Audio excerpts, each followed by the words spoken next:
Welcome to Sleepy Abandoned. Tonight, you're drifting into one of the strangest and most secretive chapters of modern history. As the fireplace crackles and your thoughts slow down, we'll quietly unravel the full story of Area 51, from mysterious beginnings to decades of conspiracy, cover-ups, and Cold War secrets. Just relax, breathe deeply, and let the strange tale unfold as you fall into sleep. Out in the silent emptiness of southern Nevada, where the air is dry and the ground stretches out in cracked, sun-bleached waves, there lies a piece of land shrouded in mystery. The facility now housed not just aircraft, but entire ecosystems of experimentation radar testing equipment, specialized maintenance crews, mission control stations, and security infrastructure that operated almost independently from the rest of the military. Workers often didn't know exactly where they were being taken until they arrived. Their employment files were handled differently. Their paychecks were processed through shell companies. To the government, they were ghosts.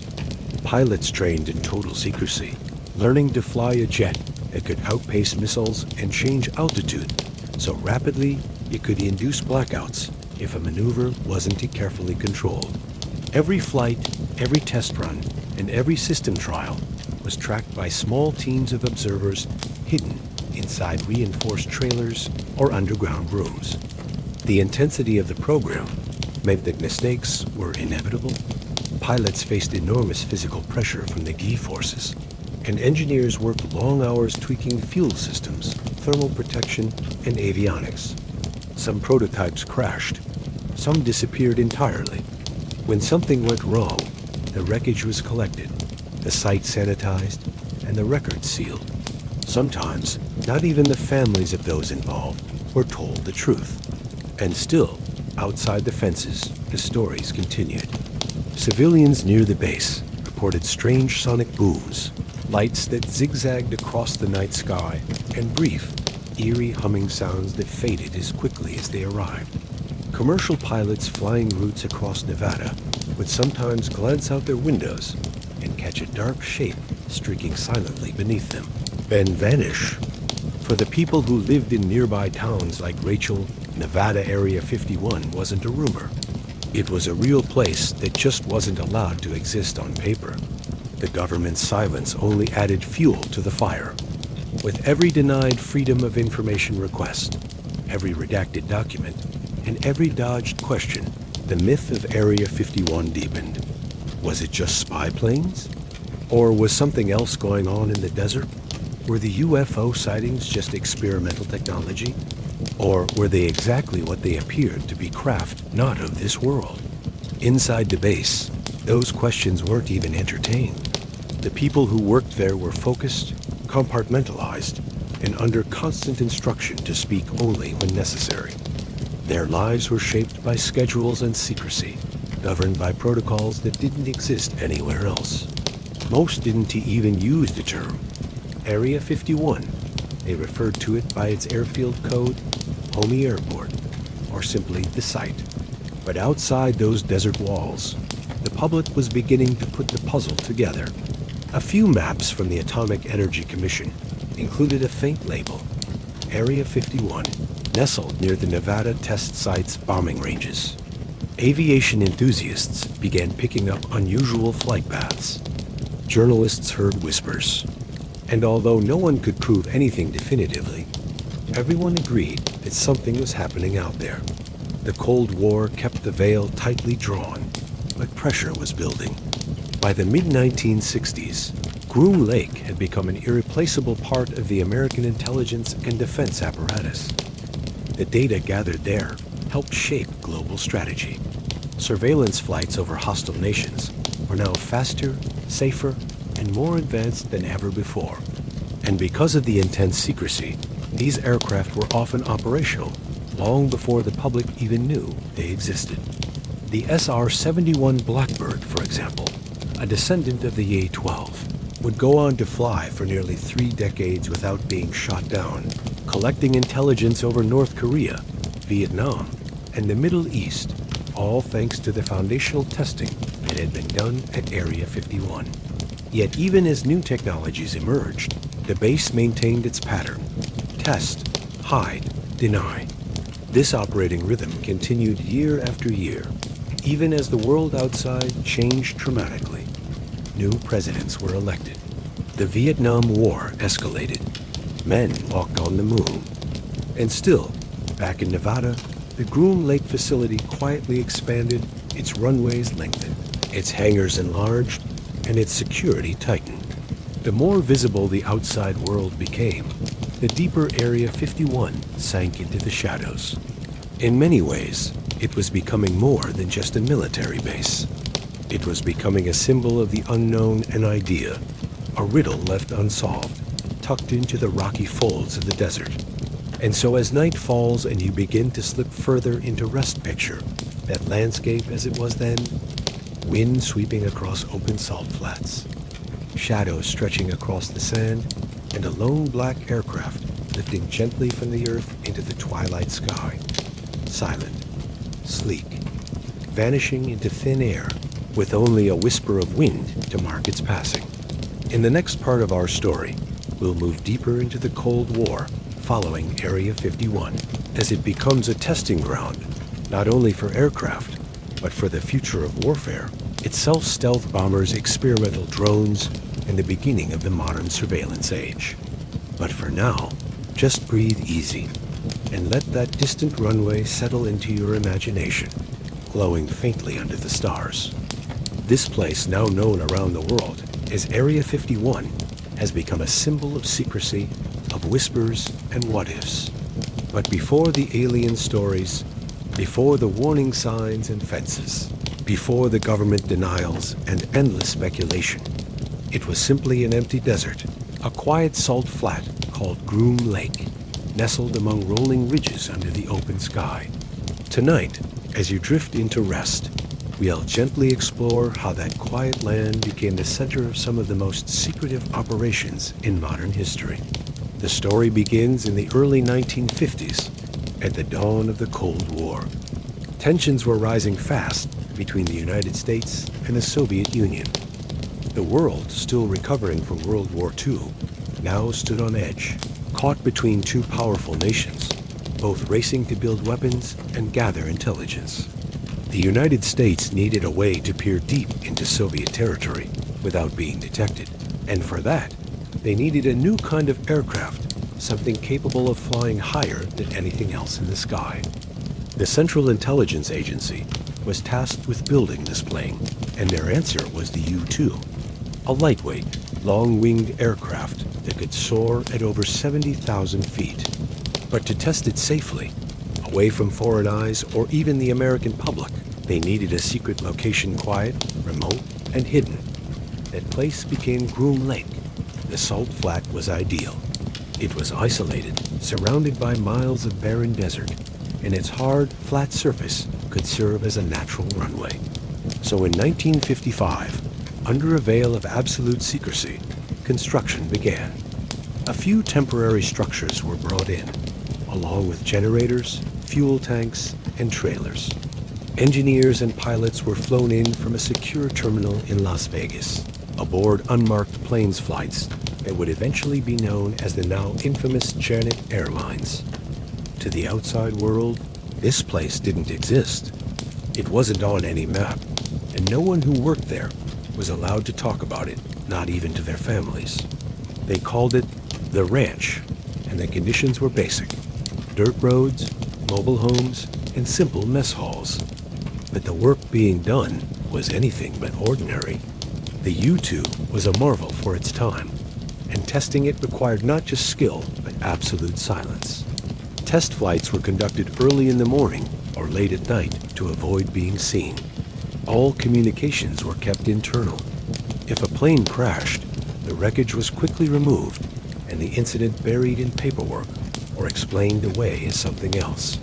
Even pilots were given cover stories if they needed medical care or had to explain an absence. It was secrecy built into every layer. But the U-2 had an unintended effect. Flying higher than any commercial plane, it was often visible to airline pilots and passengers who didn't know such an aircraft existed. The silver wings of the U-2, caught the sunlight in strange ways, especially at dawn or dusk, creating flashes and reflections that seemed unnatural. People began to report sighting strange objects in the sky, moving fast and high, unlike anything they had ever seen. These were some of the earliest modern UFO reports. The government, not wanting to reveal the U-2 program, chose silence. In some cases, it even allowed the rumors to spread, preferring wild speculation over Soviet discovery. And so, the legend began. As the U-2 program matured, the base at Groom Lake continued to grow. New buildings were added. A proper airstrip was paved. Security increased. Fences went up, warning signs appeared, and new access rules were implemented. But still, the name Area 51 wasn't used in public, and the existence of the base was never officially acknowledged. Employees operated on a need-to-know basis. Even within the base, one worker might have no idea what another was working on. Every task was compartmentalized, and most people saw only a small piece of a much larger puzzle. By the early 1960s, the CIA had moved onto an even faster, more advanced spy plane, the A-12 Oxcart, capable of flying over Mach 3 times the speed of sound the A-12 required, entirely new technologies. It was built largely from titanium to withstand the heat of high-speed flight and featured the earliest versions of stealth design. Testing such a plane required even more secrecy, and Groom Lake was expanded again. New hangars were built, more personnel were flown in, and even stricter protocols were enforced. The airspace above the base was now completely restricted. Even U.S. military pilots not cleared for the program were warned to stay out. Anyone who crossed into the invisible boundary risked being intercepted or worse. From this point forward, Groom Lake would become the proving ground for nearly every major black-budget aviation project the U.S. would undertake. It was no longer just a temporary test site.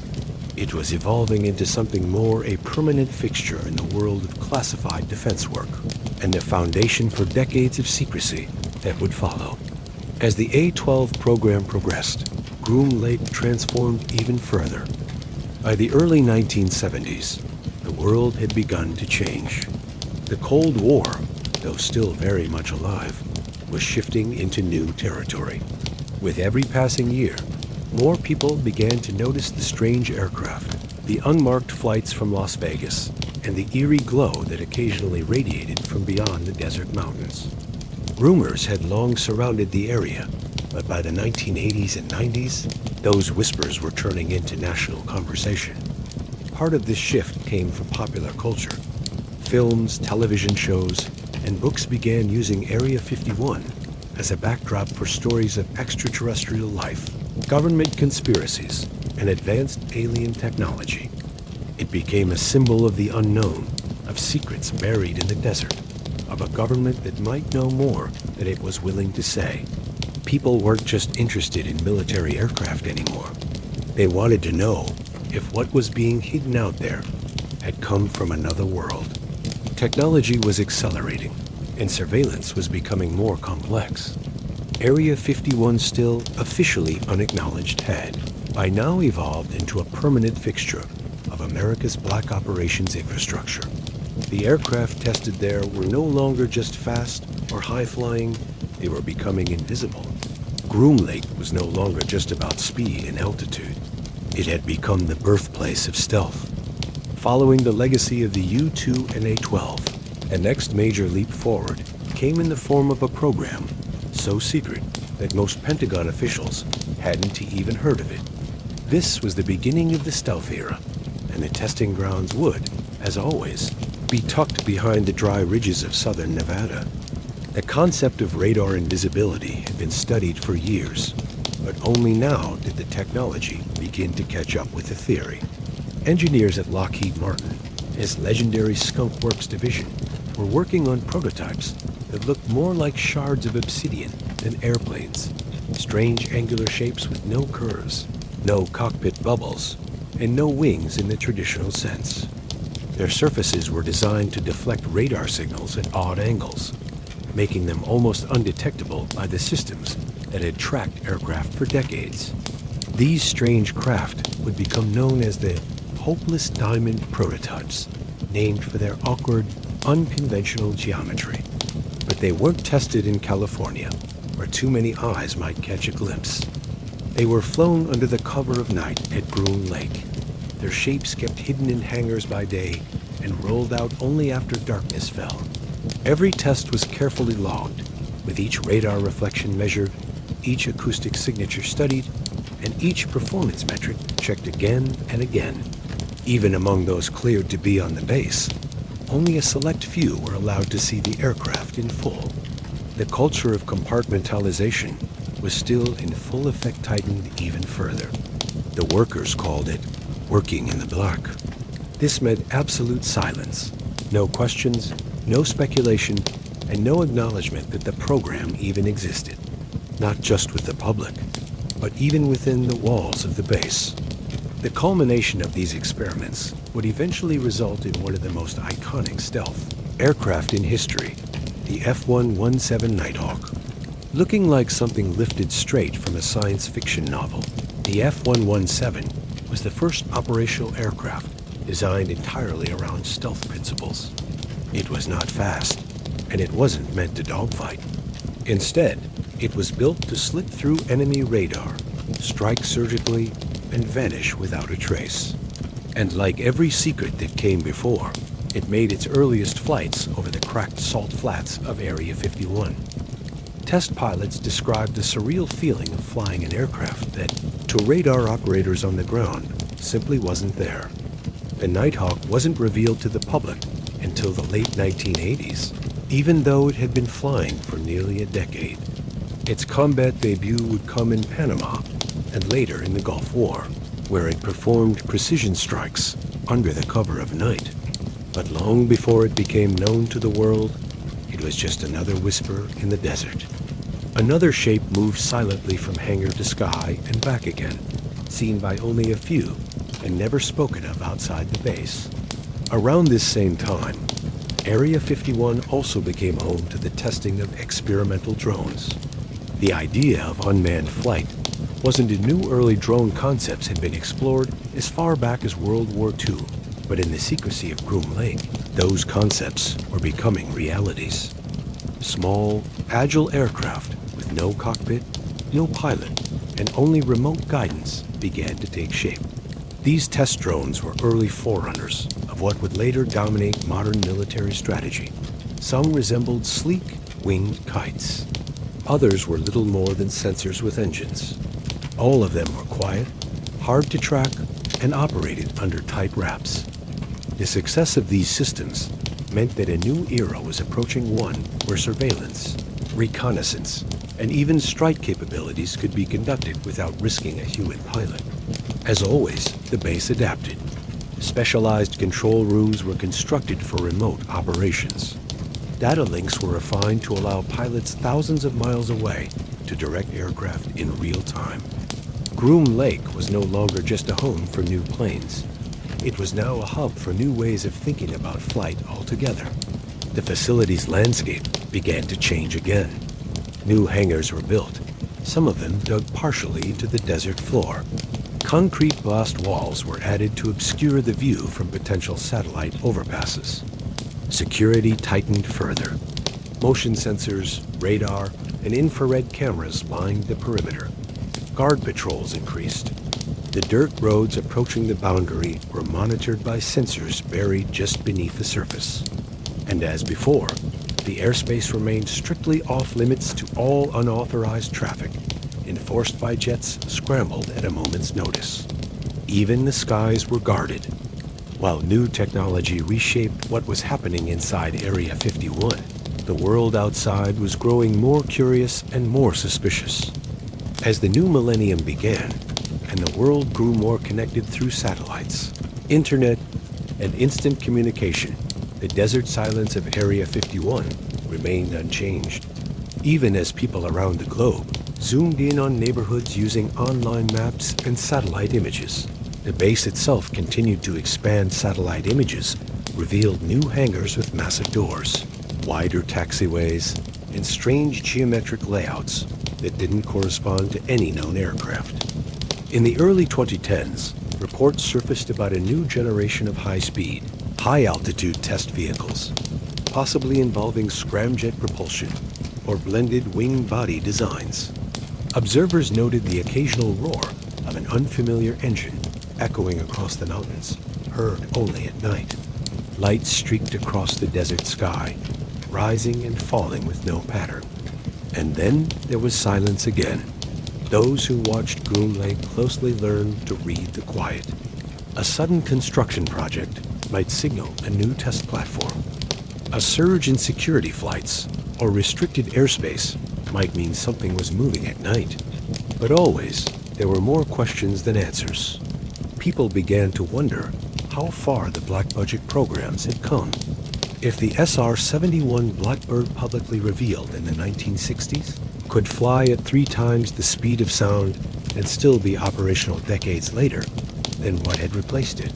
If drones were now common knowledge, then what kinds of unmanned systems had already been developed in the years before they were acknowledged? The theory emerged that whatever the public knew, Area 51 was at least 20 years ahead. Some suggested even more.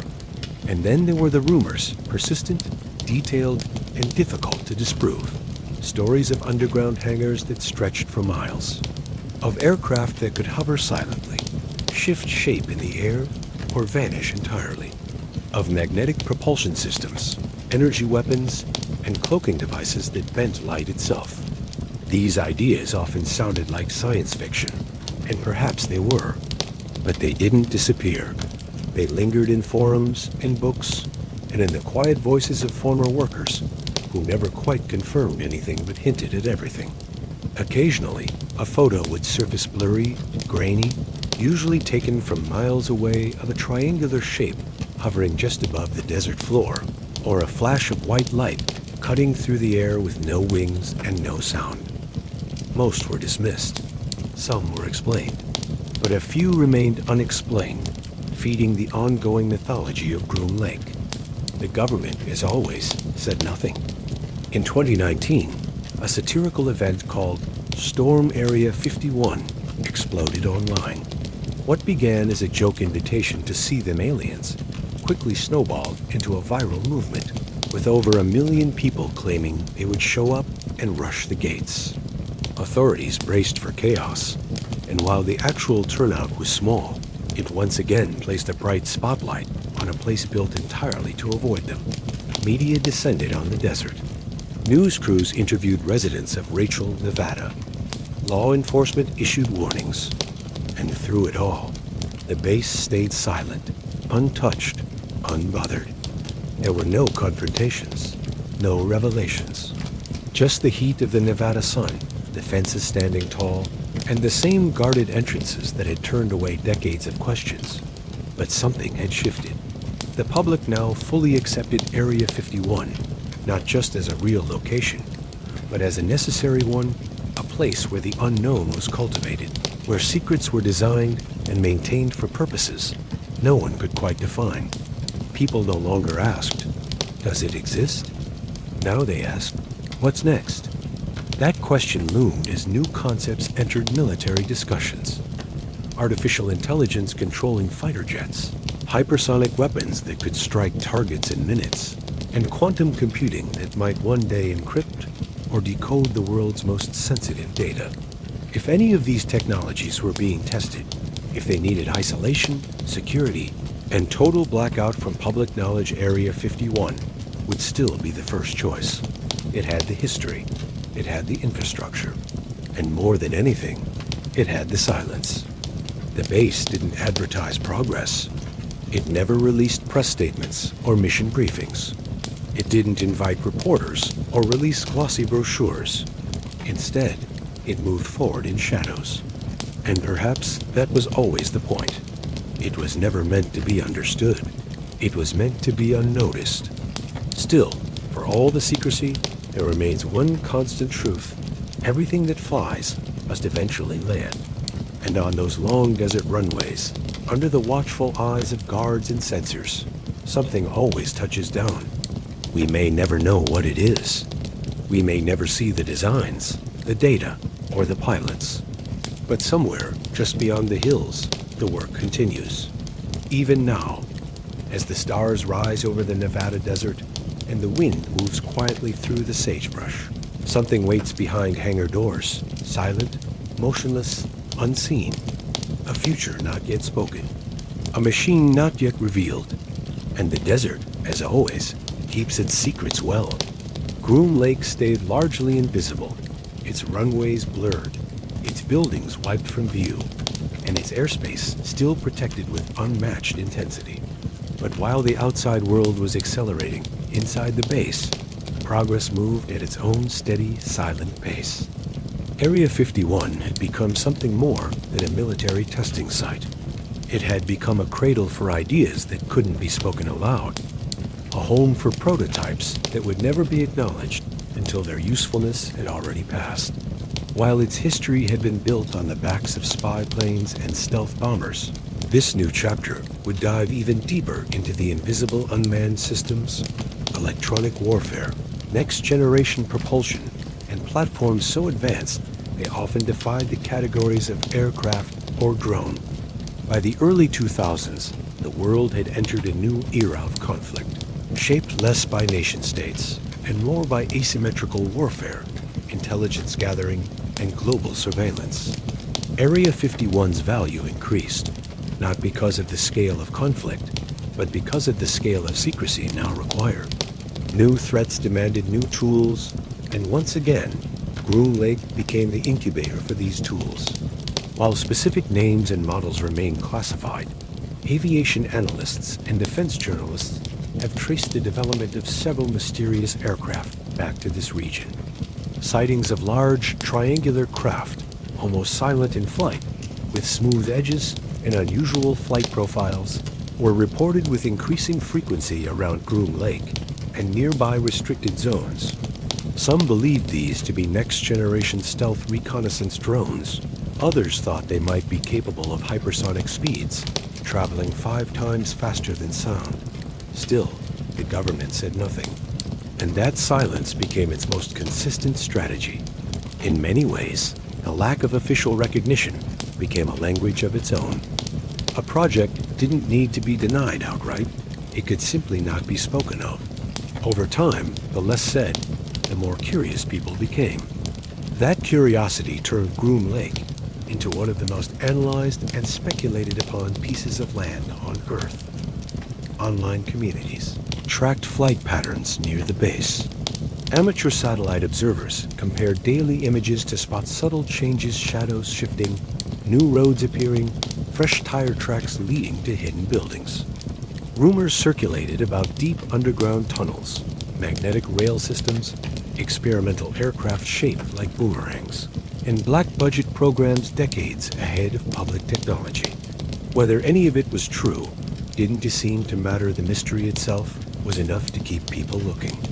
One of the few things that changed during this time was the tone of the public's interest. What had once been quiet curiosity was now mixed with frustration. Some wanted answers about aircraft, about technology, and about whether any of it involved something beyond our world. As always, the most persistent question hung just beyond reach.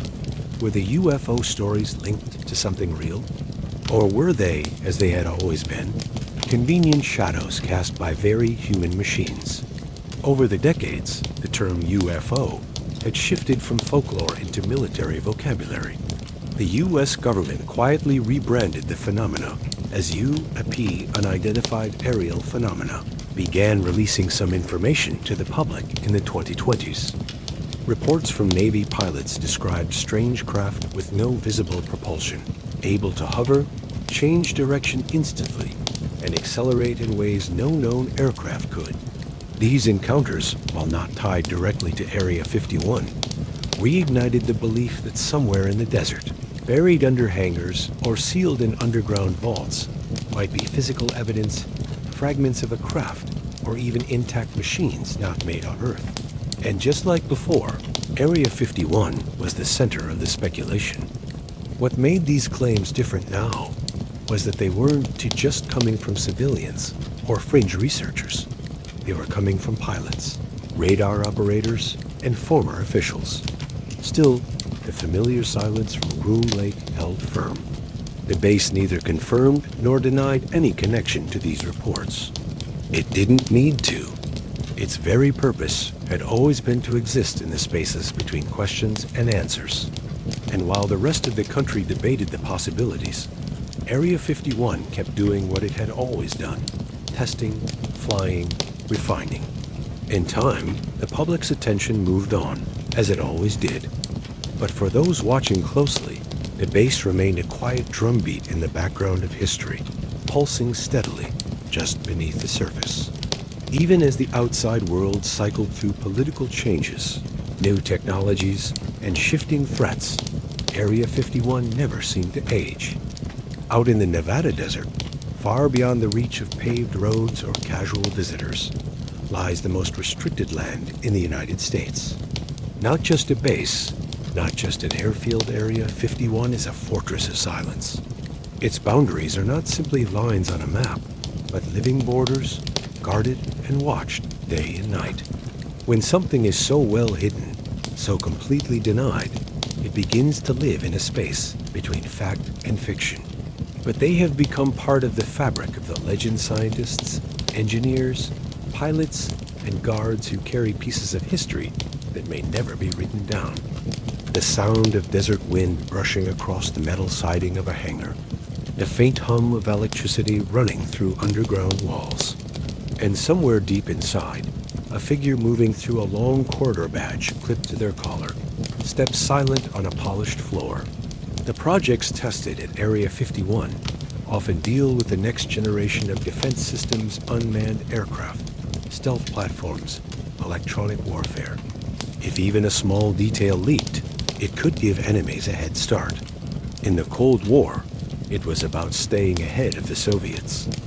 Today, it's about staying ahead of global competitors' nations with the technology to spy, copy, and counteract.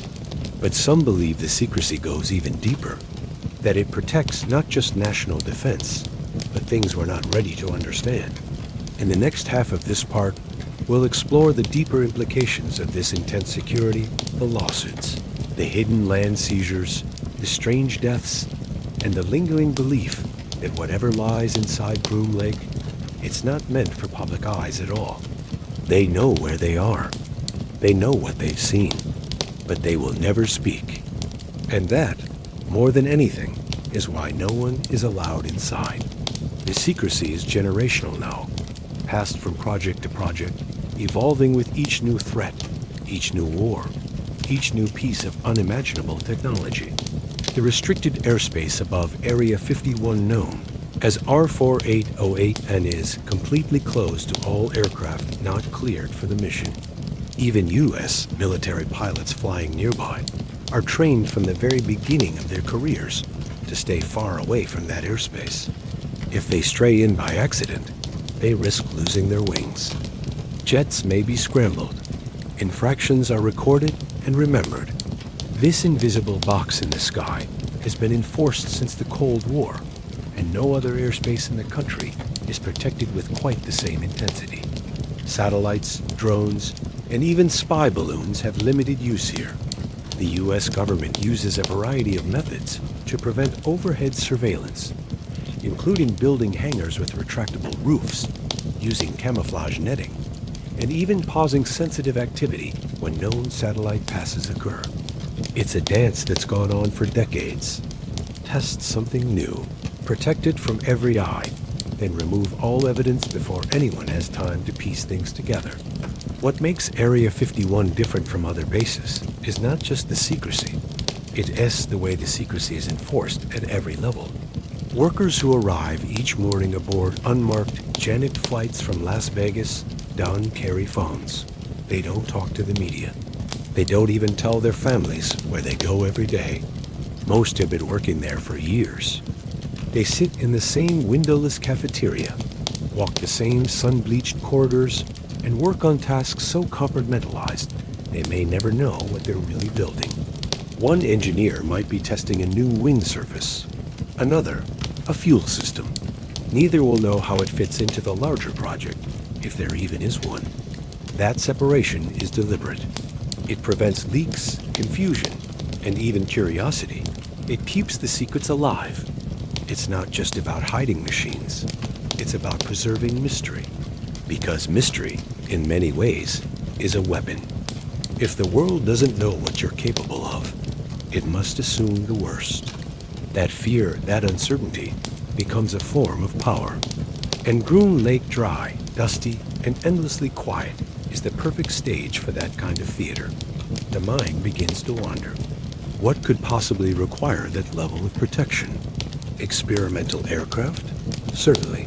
Advanced weapons? Of course. But could it be something more? Something no one is prepared to admit? For decades, rumors have circulated about what might be locked away inside the hangars and underground chambers of Area 51. Some say it has alien craft recovered from Roswell or other crash sites. Others speak of biological research, time manipulation, even communication with non-human intelligence. These stories are almost impossible to prove, but they refuse to fade. One reason is because the official silence creates a vacuum that the imagination fills with possibility. And when even former government officials begin to speak in vague but suggestive ways, the effect is multiplied. Consider this. If someone told you there was a locked room in your house, one you were never allowed to enter, one that had no windows and no key, how long would it take before your curiosity turned into obsession? That's what Area 51 is to the world. A door in the desert that no one can open. This part of the story is not about what's inside. It's about why you'll never be allowed to see it. As you listen and rest, imagine a world within a world, a landscape so protected that even getting close to it can change your life. When you first approach the outer edges of the Groom Lake testing range, nothing seems out of place. Dry scrubland, dusty roads, and the silence of open air. There are no dramatic gates or armed guards waiting at a front door. Instead, you find weathered signs on rusting poles. They look ordinary, even a bit faded, but the words are chilling. Use of deadly force authorized. They're not there for drama. They are the law of the land. The zone around Area 51 is enforced with military precision, even though you won't see soldiers standing around. Instead, they wait in unmarked vehicles, parked on hilltops with binoculars and long lens scopes. Locals call them the Camo Dudes, civilian contractors, not officially military, but loyal to the job. If you step too close, they won't yell. They'll simply call in a team, and within minutes, you'll be surrounded, disarmed, and escorted away, your camera gone, your car searched, your name entered into a database where it might remain for the rest of your life. The more secretive a place becomes, the more the outside world begins to wonder what's being hidden. Over the years, the intense security surrounding Area 51 hasn't just kept people out, it has also drawn legal attention, protests, and even conspiracy. In 1994, a group of former workers sued the U.S. government, claiming they had been exposed to toxic chemicals while working at Groom Lake. These weren't vague stories or dramatic embellishments. They were men who had suffered burns, lung damage, and mysterious illnesses after handling unknown substances at the site. Materials they claimed were burned in open pits or buried in the desert. But because of the base's legal invisibility, they couldn't even name the place they had worked. The government refused to confirm where they had been employed, what they had touched, or what had been destroyed. Their case was ultimately dismissed, not because it wasn't real, but because it couldn't be legally discussed. That was the power of secrecy. The courts couldn't examine evidence that didn't officially exist. The base couldn't be sued, because on paper, it wasn't there. And so, the workers were left in silence, victims of a job so classified that even their pain had no name. It was a rare moment when the secrecy of Area 51 touched the surface of the legal world. But for the most part, the protections surrounding the base have held firm. In 1995, Another incident reminded the public just how untouchable the land had become.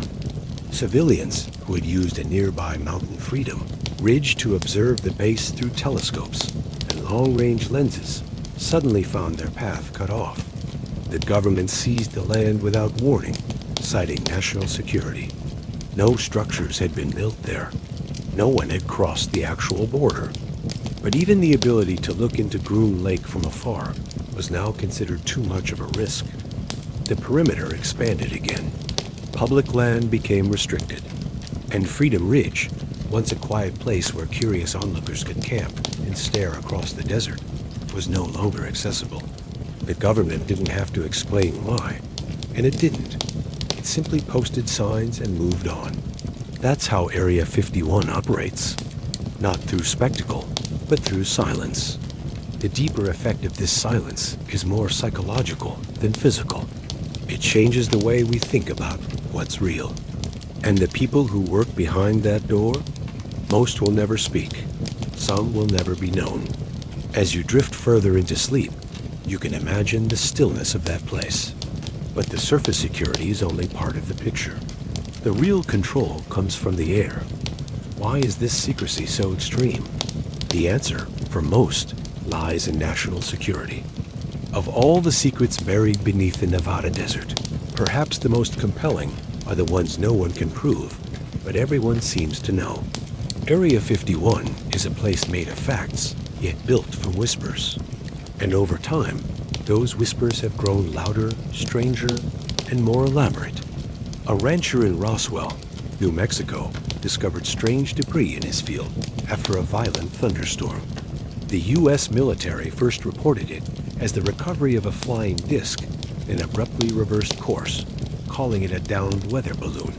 He said he had degrees from MIT and Caltech, yet no records could be found.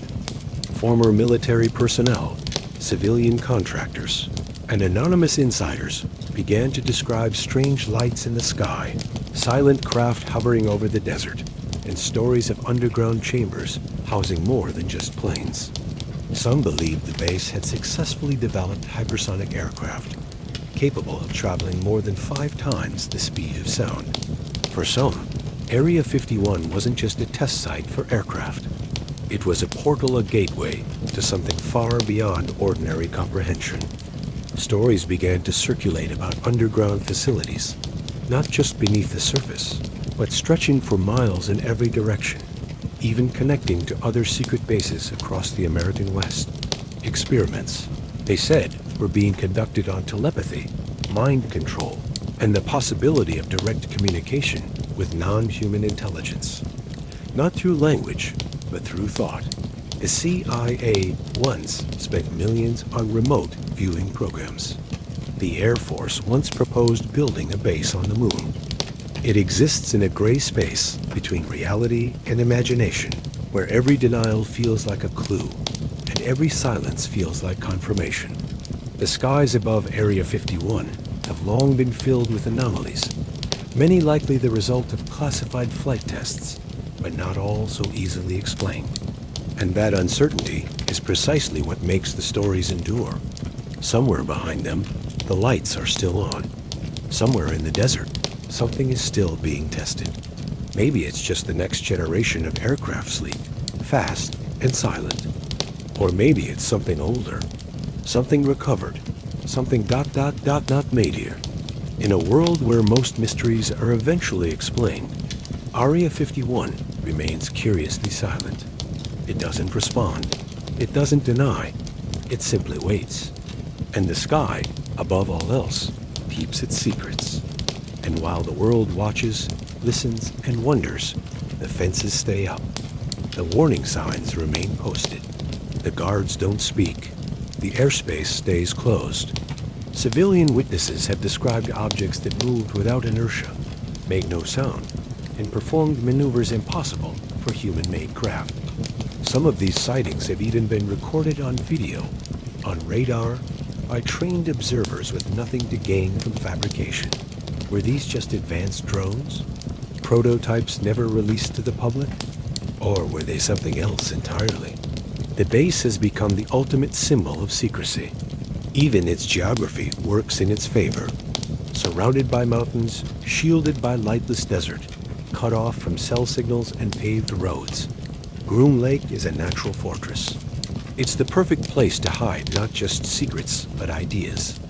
And for years, the stealth fighter existed only as a rumor, a black triangle in the sky denied by every official channel. It wasn't until decades later that the public learned it had been flying the whole time. So when people hear a story about a strange aircraft landing on a dry lake bed at midnight, or about a group of scientists in hazmat suits studying something glowing under a tarp, it doesn't sound entirely impossible. It sounds plausible. These programs, often said to be offshoots of Cold War psychic warfare initiatives, had reportedly continued in secret with new funding, under new names. Groom Lake, according to these believers, was not just the home of advanced technology. It was a listening post tuned to signals beyond the stars. Some claimed these tunnels were used for transporting materials. Others said they carried things not meant to be seen. Rumors of high-speed underground trains, magnetic propulsion tubes, and massive subterranean chambers filled with alien technology became common in fringe circles. The base, they believed, was not a single site, but the surface entrance to something far larger and older. According to these accounts, Area 51 wasn't just a military installation. It was a kind of vault, a warehouse for all the things mankind had found, but didn't yet understand. Others believed it had created optical camouflage, rendering vehicles almost invisible to the naked eye. It held beings. Theories about biological research began to surface, some more grounded, others more speculative. A few insiders suggested that crash recovery efforts had yielded not only craft, but bodies. Non-human entities stored in cryogenic conditions, studied by classified teams of military doctors and scientists. These claims were impossible to prove and easy to dismiss.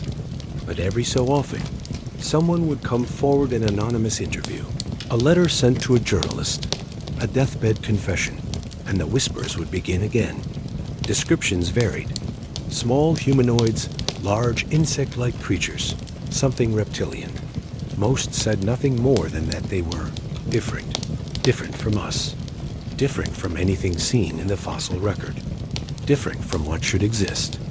Still others speculated about plasma-based propulsion systems, directed energy weapons, or aircraft that could shift shape mid-flight to confuse radar. These ideas weren't wild fantasies. They were grounded in research programs that had been publicly acknowledged years, or sometimes decades later. And so the question lingered, if those were the projects we were allowed to know about, what was still being kept hidden? Some of the most persistent rumors centered around reverse engineering, the idea that the United States wasn't just building its own machines, but studying something found, something recovered, something not of this earth. These stories always followed a familiar pattern. A crash, a cleanup, a transport, and then nothing. Disappearances of wreckage, silence from officials, and sometimes leaked photographs or sketches that showed smooth, curved craft with no seams or rivets. These weren't your typical test vehicles. They didn't have wings. They didn't look like anything you'd see in a hangar. And they definitely didn't belong in the hands of mid-century engineers. Former employers had no files. Educational institutions denied he had ever attended, but some pieces didn't quite fit. Colleagues remembered him. A phone directory listed him at a research facility. A paycheck stub placed him in the right part of Nevada at the right time. The contradictions only made the story more compelling. Skeptics saw it as a hoax. Believers saw it as proof that the government had wiped his history clean. Whether Lazar was telling the truth or not, he had done something remarkable. He gave Area 51 a new mythology. That rapid change in story, combined with conflicting witness accounts, gave birth to something new in the American imagination. The idea that the government had found something it couldn't explain, and had chosen to hide it. Over time, the Roswell incident evolved into legend. Books were written, interviews were given, and quietly, rumors began to form that whatever was recovered in 1947 wasn't just hidden, it was transported somewhere, stored, studied, and kept from the public. And if that were true, the most likely place it would have been taken was Groom Lake. While some are rooted in the base's long history of experimental flight, others drift far beyond technology and into the realm of myth. These are the stories that turned Groom Lake from a secret base into a symbol of the unknown. Some of them, perhaps, are closer to the truth than we realize, and others, may only exist because the truth is harder to believe. It all begins, as many things do, in 1947, just 2 years after the end of World War II. By the 1980s, Area 51 had already become synonymous with classified aircraft and mysterious testing. But when a man named Bob Lazar appeared in a televised interview in 1989, everything changed. Lazar claimed he had worked on alien spacecraft in a facility near Area 51. The mystery deepened when journalists and researchers tried to verify Lazar's background. From that moment on, the floodgates were open. More people came forward. But not all theories about Area 51 involved aliens. In fact, many focused on secret technologies that, while human-made, were still decades ahead of what the public understood. As speculation expanded, so did the scope of belief. This vault, some claimed, didn't just hold machines. Others claimed the research extended beyond biology and into consciousness itself. And while these ideas might sound like science fiction, history reminds us that even the most bizarre theories sometimes have a kernel of truth. That's what gives Area 51 its unique power. And then there are the lights. Unexplained flashes in the sky. Fast-moving objects darting across radar. Pilots grounded are reporting what they saw. No one knows for sure. So as you relax into the silence of this evening, picture once more the dark ridge lines around Groom Lake. Either way, the work continues. The shadows move.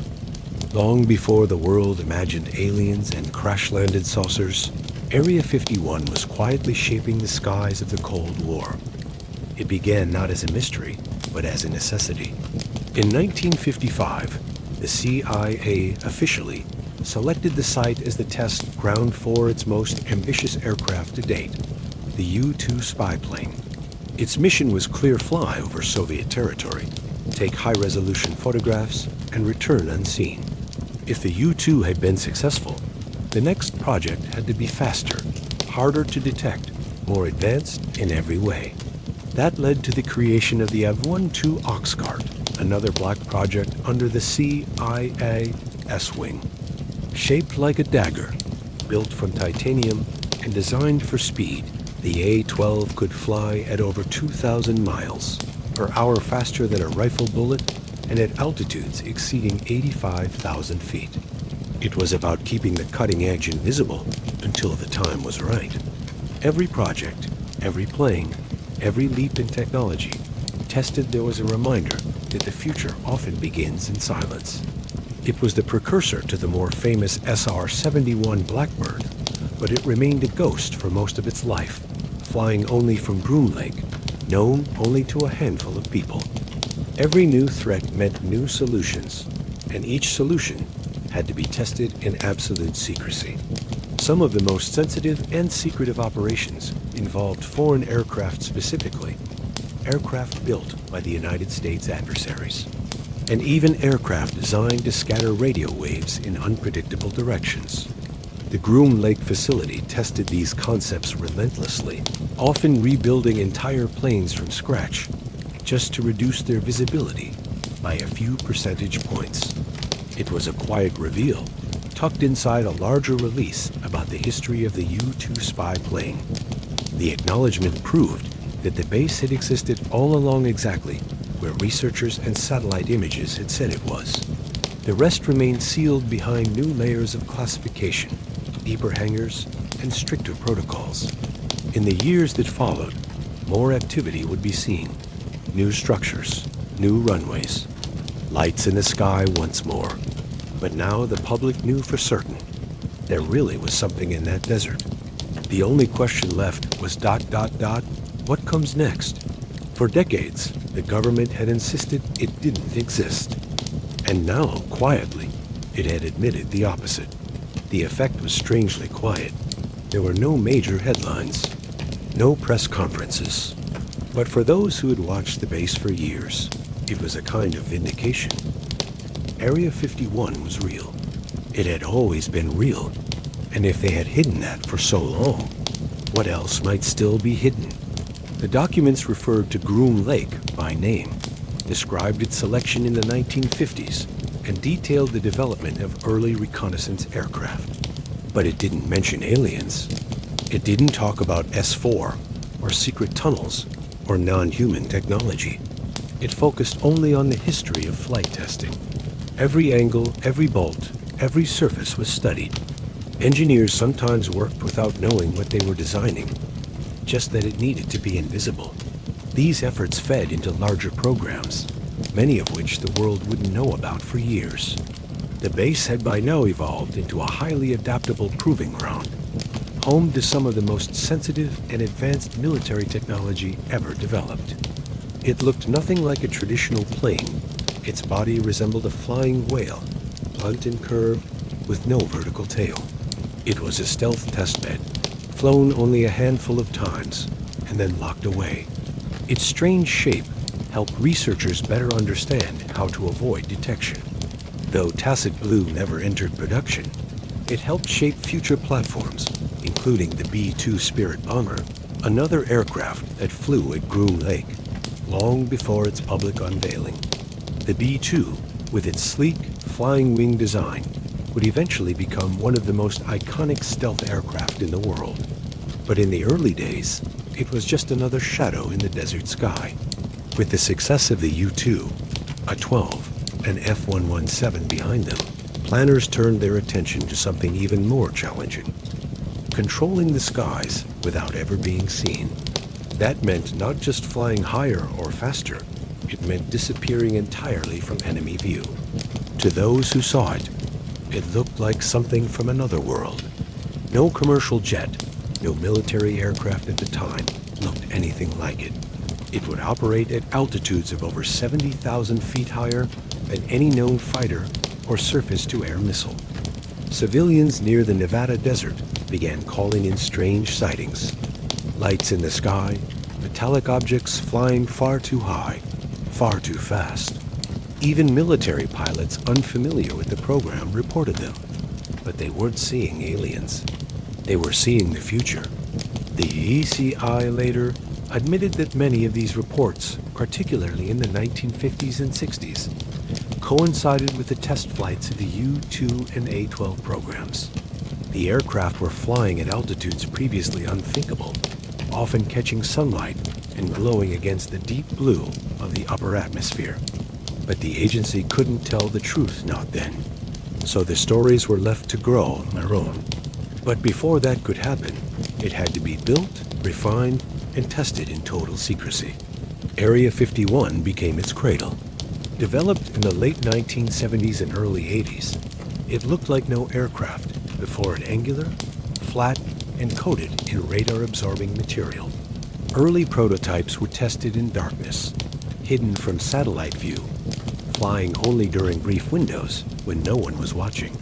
Even its radar signature was like that of a bird.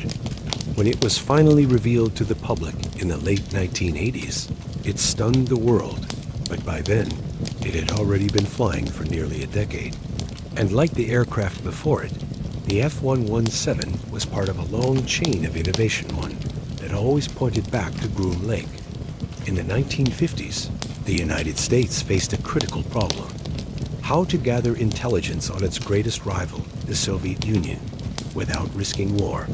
Engineers from Lockheed's Skunk Works division worked side by side with CIA officers, testing the aircraft day and night on the newly carved runway at Groom Lake. Pilots were trained under cover identities. Even their families were told nothing. The plane's existence wasn't publicly acknowledged for years, even as it flew across entire continents. And when one was finally shot down over the Soviet Union in 1960, the fallout was enormous. The US initially denied everything. Then the truth emerged. A pilot captured. A mission exposed. The Cold War grew colder. Satellites hadn't yet become viable. Spy networks couldn't reach far enough. And conventional aircraft could be shot down. The answer, as it turned out, lay in the sky. A plane that could fly higher than radar, faster than missiles, and deeper into enemy territory than ever before. But it couldn't be built in public. It couldn't even be tested on a normal airfield. What it needed, what the CIA and Air Force both understood was a place, hidden from view, surrounded by nothing, protected by silence. They found that place in a dry lake bed in southern Nevada, a flat expanse called Groom Lake, remote, quiet, ideal. The U-2 project, codenamed Operation Aquatone, was one of the most secretive efforts of its time. But the work at Area 51 didn't stop. In fact, it expanded. And this created a new kind of problem UFO reports. As the Cold War deepened, more aircraft followed. The F-117 Nighthawk, the world's first true stealth fighter, was born at Area 51. These were not myths. They weren't exaggerations. They were real. And they proved something essential, that Area 51 was never about fantasy. As the Cold War pushed into its final decades, Area 51's purpose only grew. This new goal gave birth to technologies that shaped the future of warfare. Radar jamming systems, low visibility paint, heat-suppressing engine configurations. One such project was Tacit Blue, an experimental surveillance aircraft developed in the early 1980s. Not all of Area 51's work focused on American designs. These MiGs were tested against U.S. fighters in mock dogfights, giving American pilots a rare chance to train against the real thing. The data gathered at Groom Lake helped rewrite air combat tactics. In fact, some of this knowledge directly influenced how pilots flew during real-world engagements, including in Vietnam and the Gulf War.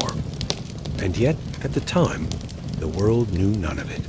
The jets were stored in concealed hangars, flown only at specific hours, and never acknowledged in any official report.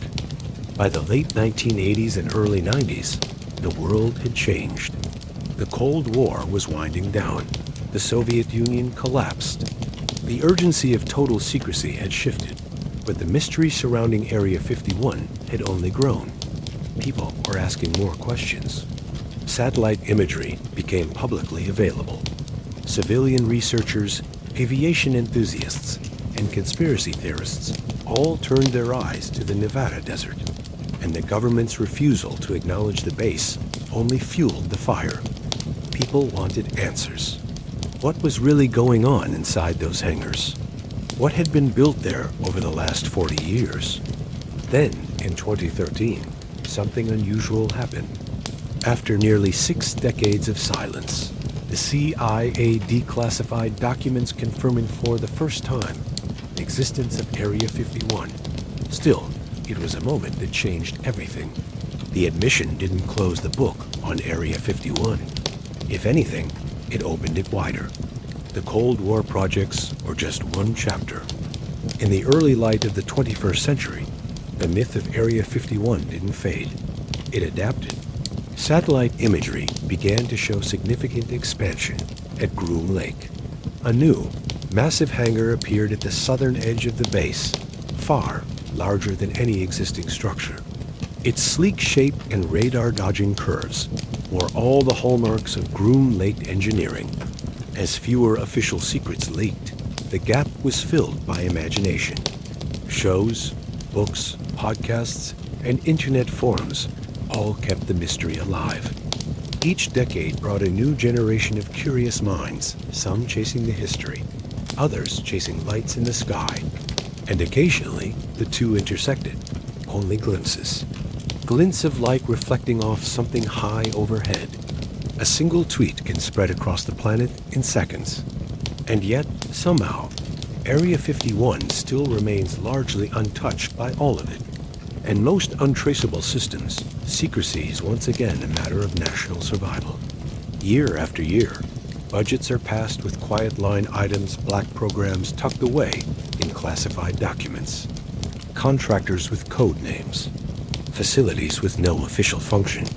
And each of those dollars leaves a footprint, a signal that somewhere in the sand, innovation is unfolding. Generations of workers, many of whom may never have known the full scope of what they were working on, have contributed to this wall of silence.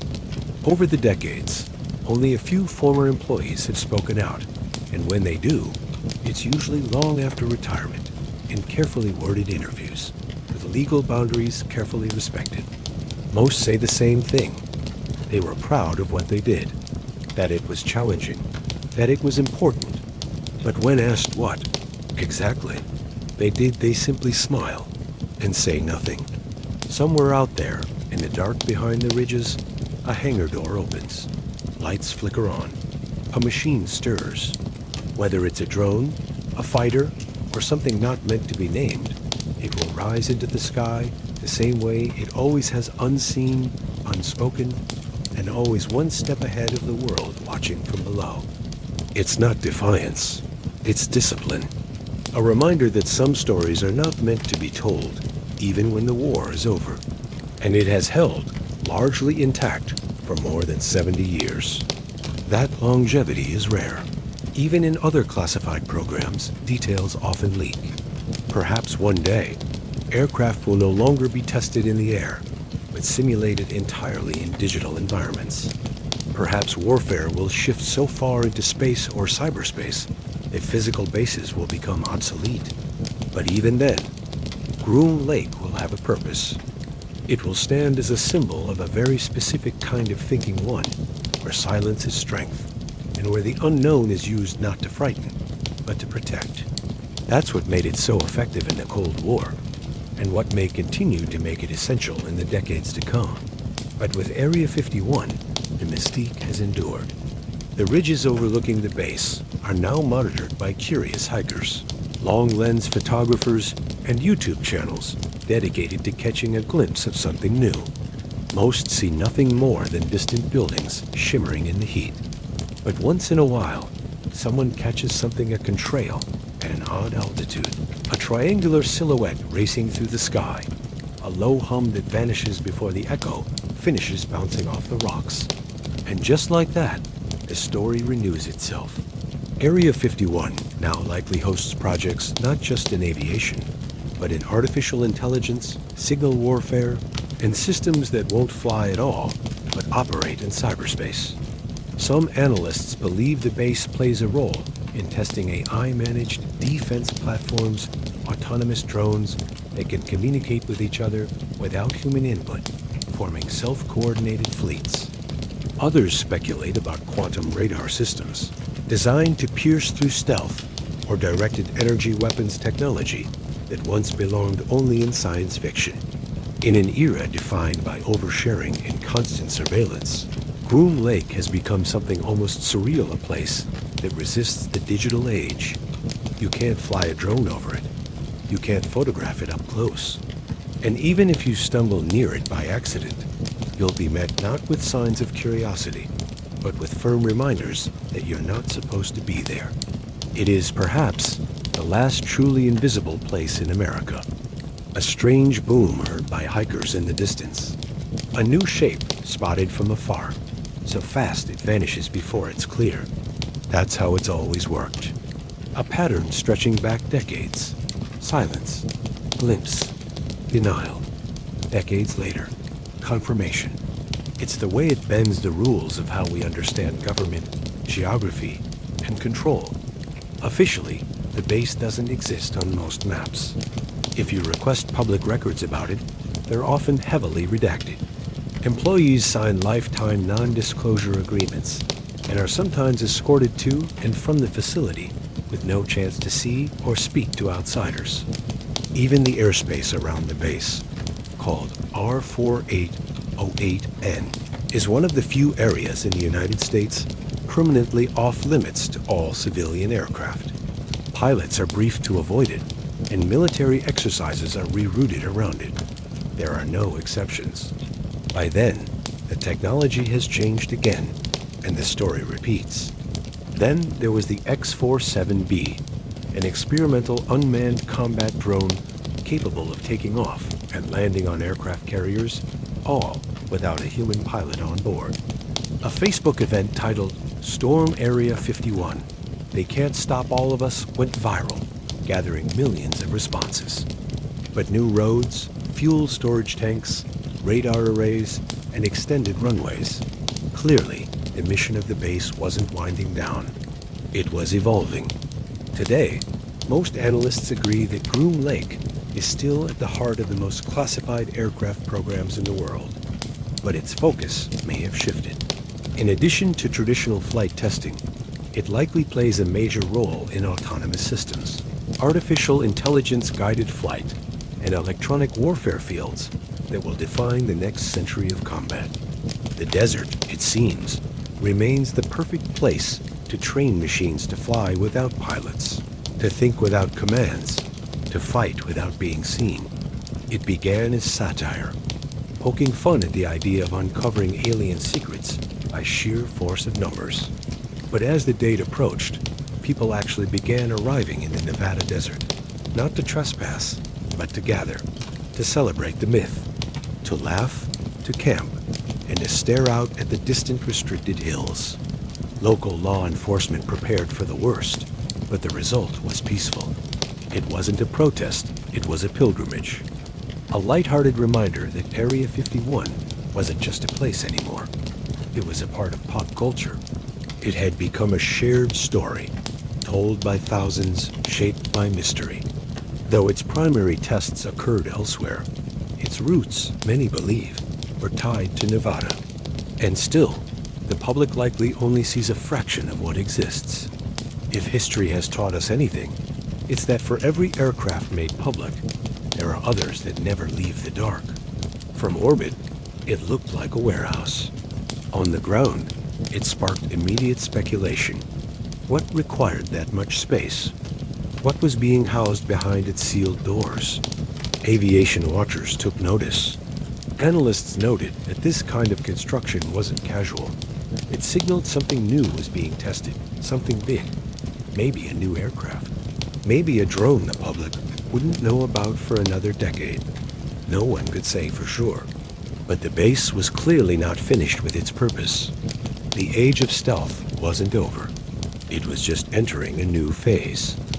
As the world became more connected, with smartphones, social media, and satellite maps freely available to nearly anyone, many assumed the secrets of Groom Lake would be revealed, its mystery finally unraveled by modern eyes. It was a symbol of the classified world, a place where the future is built in quiet, and secrecy is the air people breathe. But it wasn't just stealth fighters anymore. The age of drones had fully arrived, and Groom Lake was at the center of it. Throughout the 2000s and into the 2010s, unmanned aerial vehicles, UAVs were becoming the backbone of U.S. reconnaissance and targeted strike capabilities. But before they reached the battlefield, they were tested. And many of those tests happened over the Nevada desert, often launching from airstrips no one was allowed to visit. But strangely, the opposite happened.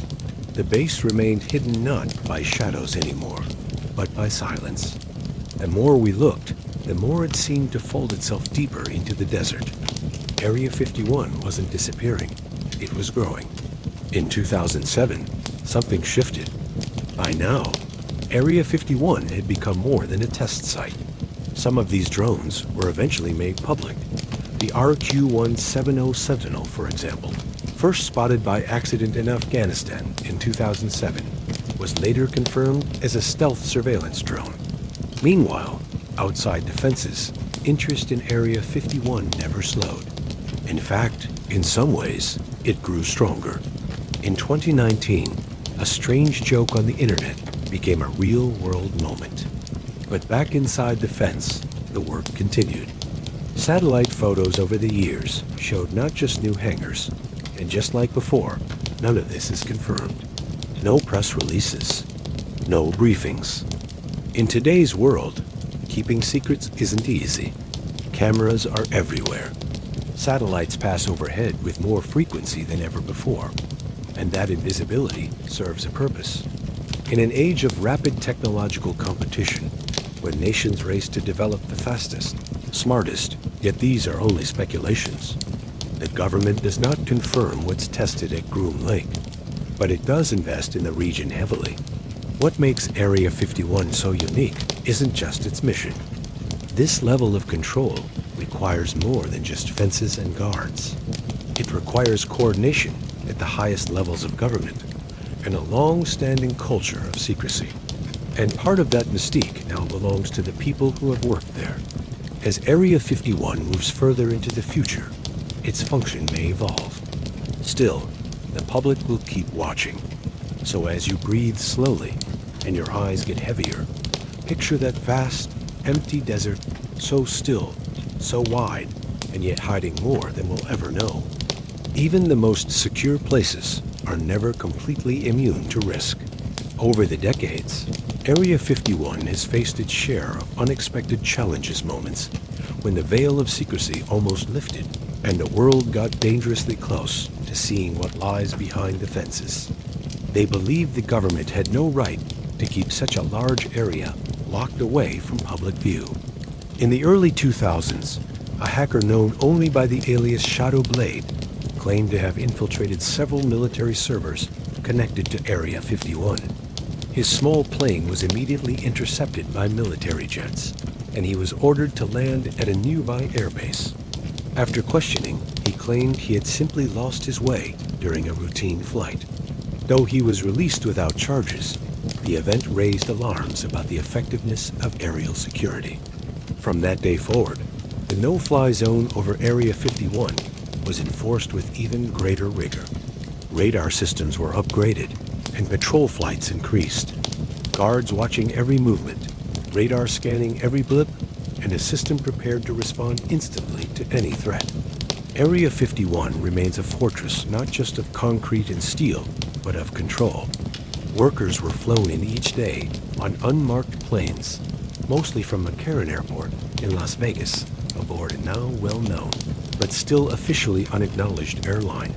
The planes were white, with a single red stripe down the side and no insignia. Devices buried in the sand, motion detectors hidden in rocks, heat sensors tuned to catch the faintest human signature. The entire region is wired to detect movement long before anyone reaches the fence line.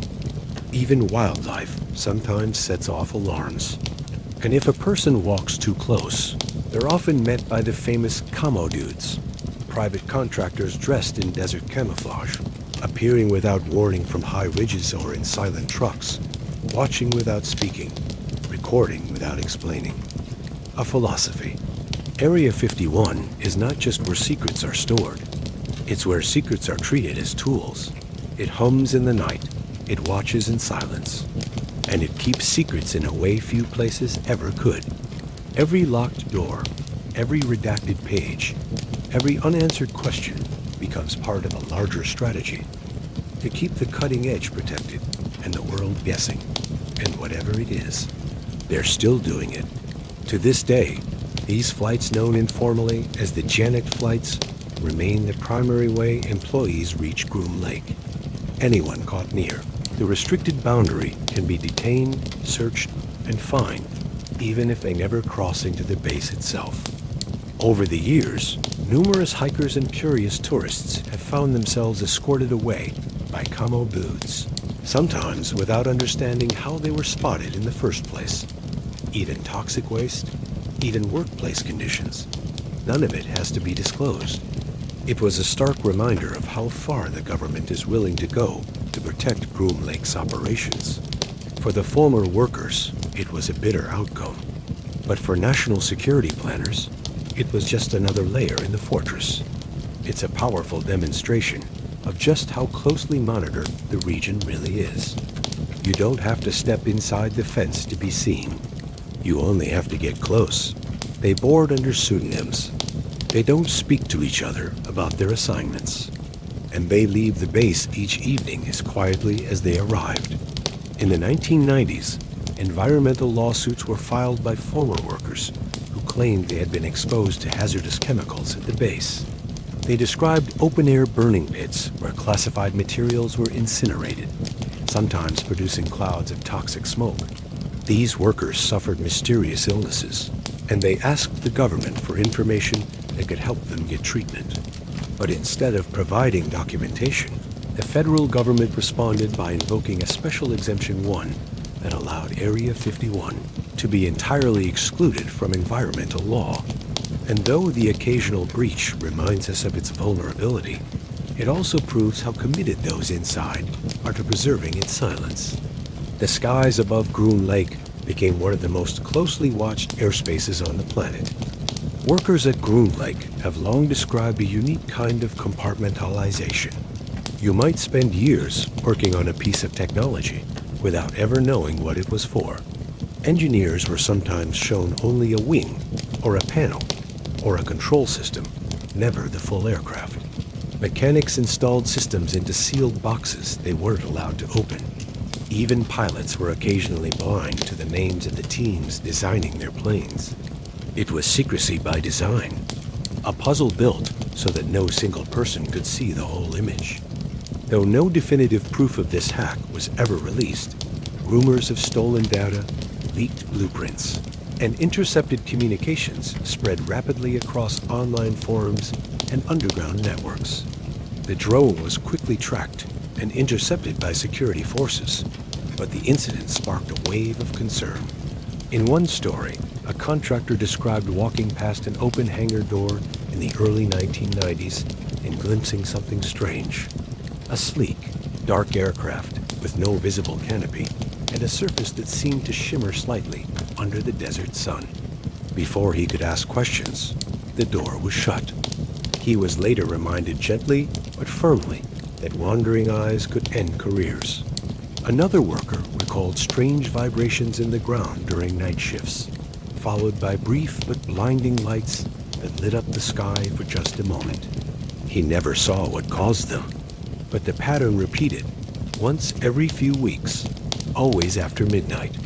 Locals have reported seeing animals avoiding certain parts of the desert entirely, or exhibiting strange reactions during tests. Some have speculated that sonic tests, electromagnetic fields, or even chemical agents used during experiments could have an impact on the environment. While these claims remain unconfirmed, they add another layer to the complex ecosystem surrounding Area 51, a place where human curiosity and technological ambition intersect with the rhythms of nature. How many other drones might be flying close to, or even over, classified sites without detection? The incident prompted a surge in new regulations governing drone use around military bases nationwide. Area 51, as always, led the way in setting standards for protecting the airspace, not just from enemy aircraft, but from everyday technology. The government never confirmed any breach, but the incident heightened fears about cybersecurity vulnerabilities in even the most classified programs. It was a stark reminder that secrecy in the digital age demands a new kind of defense. The base isn't just a collection of secret hangars and aircraft. It's a living operation, constantly adapting to new challenges. Security measures evolve, technology advances, and the balance between secrecy and exposure shifts. Each breach, whether physical, digital, or even ecological, forces the base to rethink how it protects its secrets. The group planned a coordinated entry, intending to bring cameras and journalists to expose the truth. However, their attempt was quickly thwarted. Armed security forces intercepted the protesters before they crossed the boundary. What made this event stand out wasn't the protest itself, but the government's swift and unusually public response. The base's security was not just about hiding technology, it was about controlling the narrative. These incidents remind us that secrecy is not just about locked doors and silent guards, but about vigilance, timing, and sometimes sheer luck.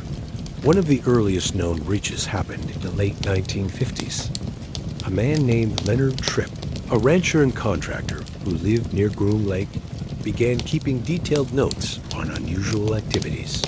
He noticed strange vehicles, unexplained noise, and peculiar air traffic patterns. Though he never crossed the base's boundaries, he collected information that would later fuel government investigations and public curiosity. His observations helped shape early surveillance efforts around Area 51. It was a quiet form of resistance, watching from a distance and quietly noting what shouldn't be seen. But not all breaches have been so subtle. In 1984, a group of activists attempted to protest the secrecy by openly trespassing on the base's land. Perhaps the most famous breach, however, was not physical but digital. Another unusual incident took place in 1996, when a private pilot accidentally entered the restricted airspace above Groom Lake. In 2014, something less conventional occurred. A drone, piloted by a civilian hobbyist, was spotted flying near the restricted perimeter. On a more mysterious note, stories have circulated of unusual wildlife behavior around the base. These incidents reveal a truth about Area 51 that's easy to overlook. As you continue to relax, imagine the tension in the desert, quiet but vigilant. Not every mystery at Area 51 comes from outsiders. Some of the most unusual stories come from those who are allowed inside yet never saw the full picture. These tight information silos were enforced through protocols as strict as the walls around the base. Yet despite these precautions, rumors still slip out. And then there are the censors. People who've walked the perimeter of Area 51 at a safe distance often speak of unseen watchers. These guards are not military, but they are highly trained, and they operate with extraordinary authority. Yet the most extreme measure taken to preserve Area 51, as secrecy didn't happen in the desert, it happened in Washington, D.C. This exemption, renewed annually by presidential order, essentially says that any information about activities at the base is a matter of national security. All of these stories, subtle sightings, strange lights, tight-lipped employees, invisible guards, legal shields come together to paint a picture not just of a base, but of a mindset. So as you drift a little deeper into calm, think about that place so near to the edge of what we know, yet always just out of reach. Whatever is happening there, whoever is behind the walls, one thing remains certain. They're very good at what they do. Long before memes, before documentaries, and before the internet turned it into legend, Area 51 was already something bigger than itself. It was more than a base. It was an idea. A symbol of everything the government might know, but refused to tell. Though the Roswell incident occurred in New Mexico, many UFO researchers later claimed the wreckage was secretly transported to Groom Lake. Civilians reported fast-moving, silent craft shapes they couldn't identify, often glowing or changing direction in ways traditional aircraft never could. He claimed that he had worked at a facility called S4, allegedly located just south of Groom Lake. According to Lazar, his job was to reverse engineer alien spacecraft knowing, to be exact, recovered by the U.S. government. He described one in particular as a metallic disc with gravity-based propulsion systems and materials that couldn't be traced to Earth. His story was specific, technical, and detailed in a way that made some listeners pause. He said the craft operated by bending space-time. Groom Lake is real. The security is real. The technology tested there has always been ahead of its time. So when people hear a story about beings from another world, the leap doesn't feel as far as it might. Throughout the 1990s and early 2000s, Area 51 became a recurring theme in television, movies, books, and even video games.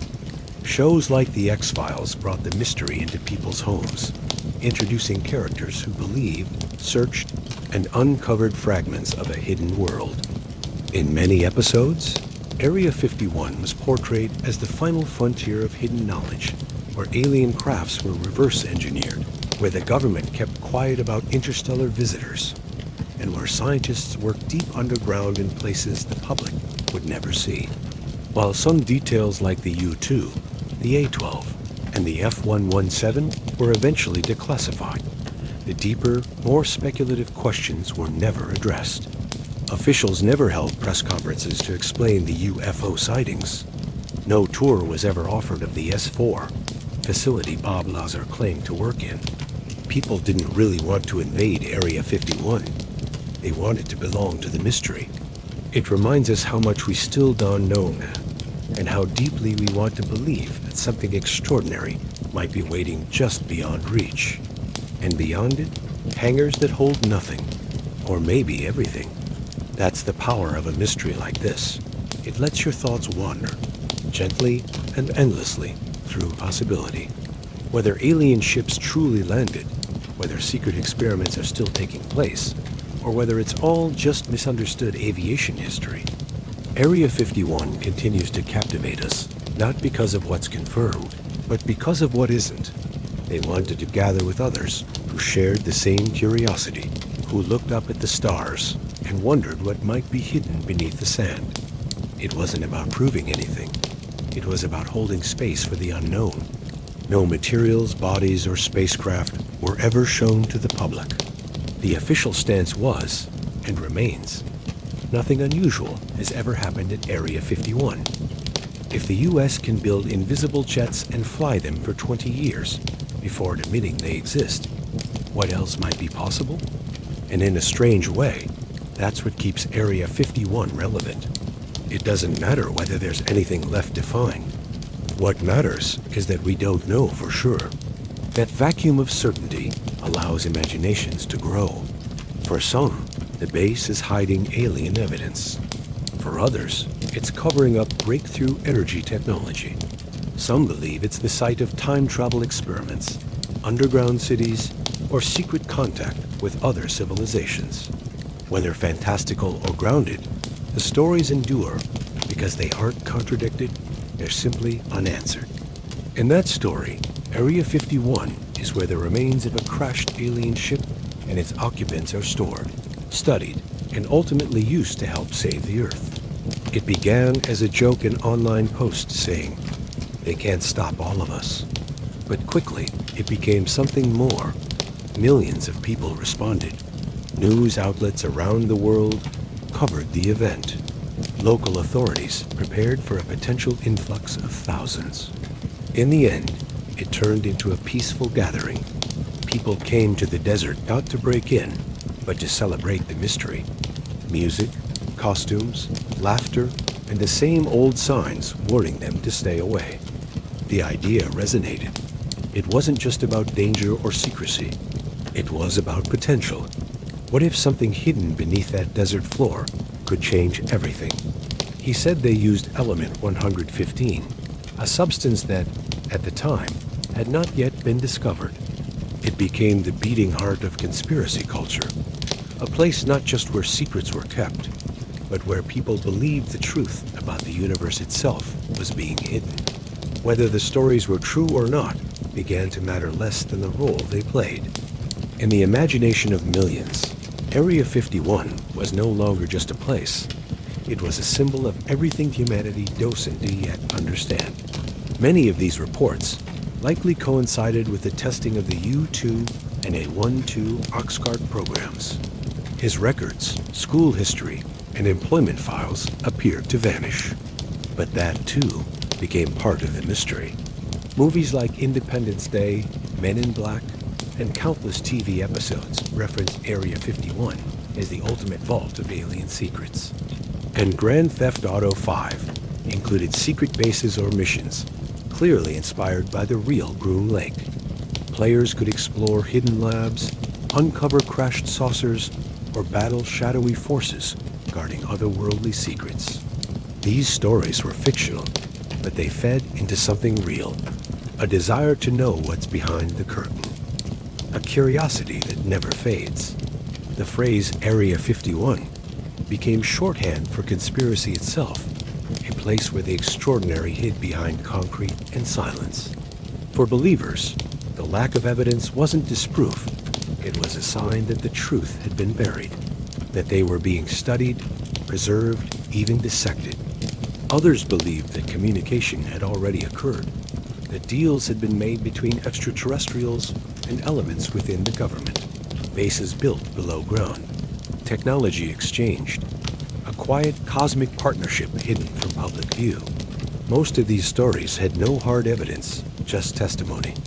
A retired engineer, a second-hand account, a sketch of something never photographed, but they were consistent, always secret, always just beyond proof. Lazar's claims became a kind of holy text in UFO circles, endlessly debated, dissected, and retold. Whether he was lying, confused, or completely truthful, one thing was clear. The myth of Area 51 as a hub for alien technology had fully taken hold. These planes flew higher than anything else at the time, and their unusual silhouettes looked otherworldly from below. But again, secrecy demanded silence. The military didn't explain what people were seeing. And once again, silence created space for aliens, for ships, for speculation. In the absence of visible evidence, Area 51 became the obvious hiding place. Remote, restricted, and already known to test secret aircraft, it was the perfect backdrop for the rest of the story. And so, in the public imagination, the alien narrative moved west. What was recovered in Roswell, they said, was now stored in Nevada. And in that silence, something extraordinary happened. The public filled in the gaps with stories, and those stories, once told, were almost impossible to forget. The connection between Area 51 and aliens began, in many ways, with Roswell.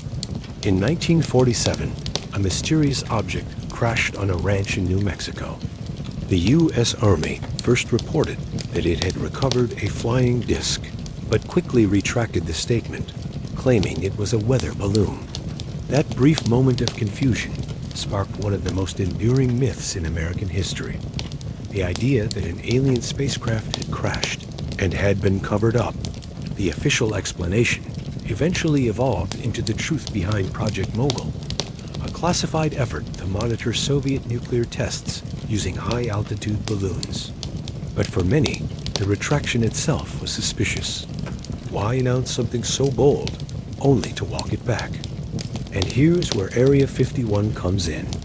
Throughout the 1950s and 60s, sightings of strange lights above the desert only reinforced the connection. Then, in 1989, a man named Bob Lazar gave an interview that would forever change the mythos of Area 51. The government denied everything. Lazar, they claimed, had never worked for them. From there, the narrative blossomed. Books were written, documentaries were produced, even Hollywood joined in. And it didn't stop with spacecraft. Soon, the stories expanded. Some claimed that alien bodies were being stored underground. What makes all of this endure is not just the mystery, but the setting. As the years passed, the image of Area 51 shifted from secret military base to something much larger, an icon of mystery. Pop culture played a key role in this transformation. Then came films like Independence Day, which didn't just reference the base, it placed it at the very center of the plot. Even video games embraced the legend. Titles like Area 51, Call of Duty, Black Ops, and as the base grew more legendary, the government's continued silence only fueled speculation. But people don't believe that. In fact, the silence only makes the belief stronger. This cultural momentum came to a strange peak in 2019, when a viral internet event invited people to storm Area 51. What that moment revealed was profound. Area 51 has become a mirror. It reflects back the questions we ask about trust, technology, government, and the cosmos. So as you drift deeper into rest, picture that place in the desert. Silent, still, stars overhead. A long runway stretching into the dark. There's something deeply human about wanting to know what we're not supposed to. Our minds are wired to be drawn toward the forbiddens, the sealed, the off-limits. The moment someone says, "You're not allowed to go there," a part of us begins to imagine what must be inside. And few places in the world stir that feeling quite like Area 51. The base isn't just protected by fences or armed guards. It's protected by a kind of psychological distance, a void filled with questions, rumors, and decades of silence. That rival nations would steal our designs. That revealing too much would weaken our defense. When citizens are left in the dark for too long, they begin to fill the darkness with fear. They imagine worst-case scenarios. They become skeptical of institutions. And even if nothing sinister is happening inside a place like Area 51, the simple fact that we're not told anything opens the door to suspicion. And those arguments make sense. In many cases, secrecy protects innovation. It buys time. It saves lives. It's not just a facility, it's a blank canvas.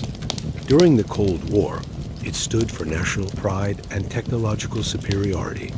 During the Watergate era, it symbolized distrust and cover-ups. In the age of the internet, it's become a meme, a joke, a digital campfire around which people gather to share outlandish theories and soft, half-believed truths. The myth evolves, but the silence remains. Not because of what's inside, but because of what it's meant to represent. A place outside the rules, outside the press, outside the public eye. And maybe that's what makes it necessary. In a world overflowing with noise, transparency, and surveillance, there are still places designed to be silent. And like all blank canvases, it invites people to paint their own truths. Some fill it with fear, others with wonder. It allows the shadows to grow deeper and the stories stranger. We zoom in on satellite maps, trying to guess what's new, even if it challenges what we believe about the world, the government, or the limits of technology. At least it gives us something solid.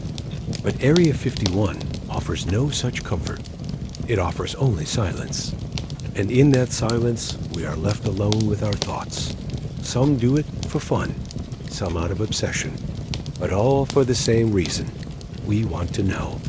In a world where everything is exposed, shared, dissected, and monetized, maybe Area 51 is one of the few things left that's still allowed to just be unknown. And the longer that silence stretches, the more people project their own hopes or fears into the gap. For some, Area 51 is proof that we are not alone in the universe. For others, it is proof that we are, that the only real mystery is how much power a government can keep hidden. Some believe it holds alien spacecraft. Others believe it hides failed experiments. And some think it's not about aliens or weapons at all, but about how far a government will go to protect a secret even from its own people. Even now, in the 2020s, we still don't know what new technologies are being tested at Groom Lake. We don't know how many people work there. We don't know what projects are active, or what breakthroughs might be months or decades ahead of public knowledge. No answers, no voices. Just wind across the sand, and hangars sealed against time. Let your thoughts drift through that emptiness. Let the mystery soften your mind. You don't need to solve it. You only need to rest in it. We see grainy satellite photos. We hear retired workers speak carefully, cautiously. We watch planes take off and vanish into the sky.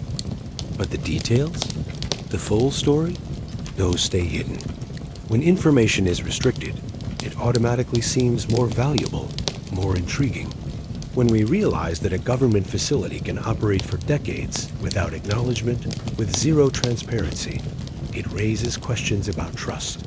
When there's no official version, people create their own. It reminds us that truth is not always what we are retold. It's also what we are willing to believe. And when we don't have access to answers, belief becomes the next best thing. It fills the gaps. It comforts us, or it warns us. And in some cases, it does both. And when those stories are repeated online, in books, in late-night conversations, they take on a kind of reality. They become folklore. And folklore is resilient. It doesn't need facts to survive. It just needs curiosity and repetition and time. Others see it as a symbol of hidden power, unreachable and unaccountable. And in truth, it may be both. If Area 51 can exist for nearly 60 years without official recognition, what else might be hidden? How many top-secret locations have become household names? Not many, but Area 51 has. And it's done so by saying almost nothing at all. It tells us nothing.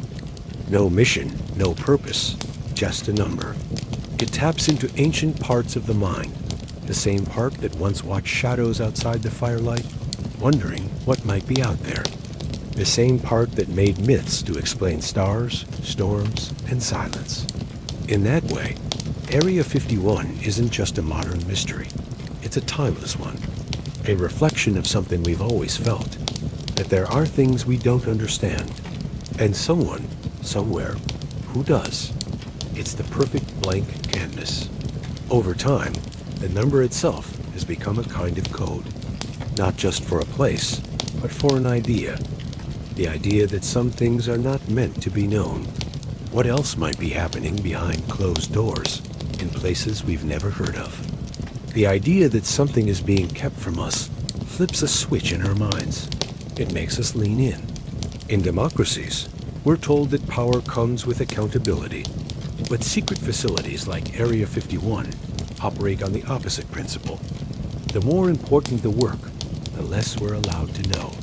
And that contradiction, that push and pull between public interest and national security, lies at the very heart of how we understand Area 51. And Area 51, with its total silence, feeds that effect perfectly. It tells us nothing, and so we imagine everything. We don't know what happens there, and we're not allowed to ask. And that gap between knowledge and access becomes the perfect place for curiosity to bloom. It's the same impulse that draws us to locked rooms, ancient tombs, or forgotten cities. It is not always about what is there. It is about the fact that we can to see it. This desire to uncover the unseen is sometimes called the forbidden knowledge effect. But that curiosity also has another side, a quieter, deeper tension. This isn't paranoia. It's a reasonable reaction to secrecy. Over the years, some have argued that the secrecy is necessary, that without it, advanced technology couldn't be developed safely. But others argue that total secrecy erodes public trust. This balance between secrecy and trust has shaped how people feel about the base. Some see it as a necessary fortress, shielding the future from threats. Even the name Area 51 adds to the mystique. It's not dramatic or descriptive. It's vague, clinical, almost bureaucratic. This ambiguity gives Area 51 its staying power. Think about it. How many other military installations have captured the world's imagination for more than half a century? And so, the psychology of the place runs deep. The space between what we know and what we're told is where belief begins.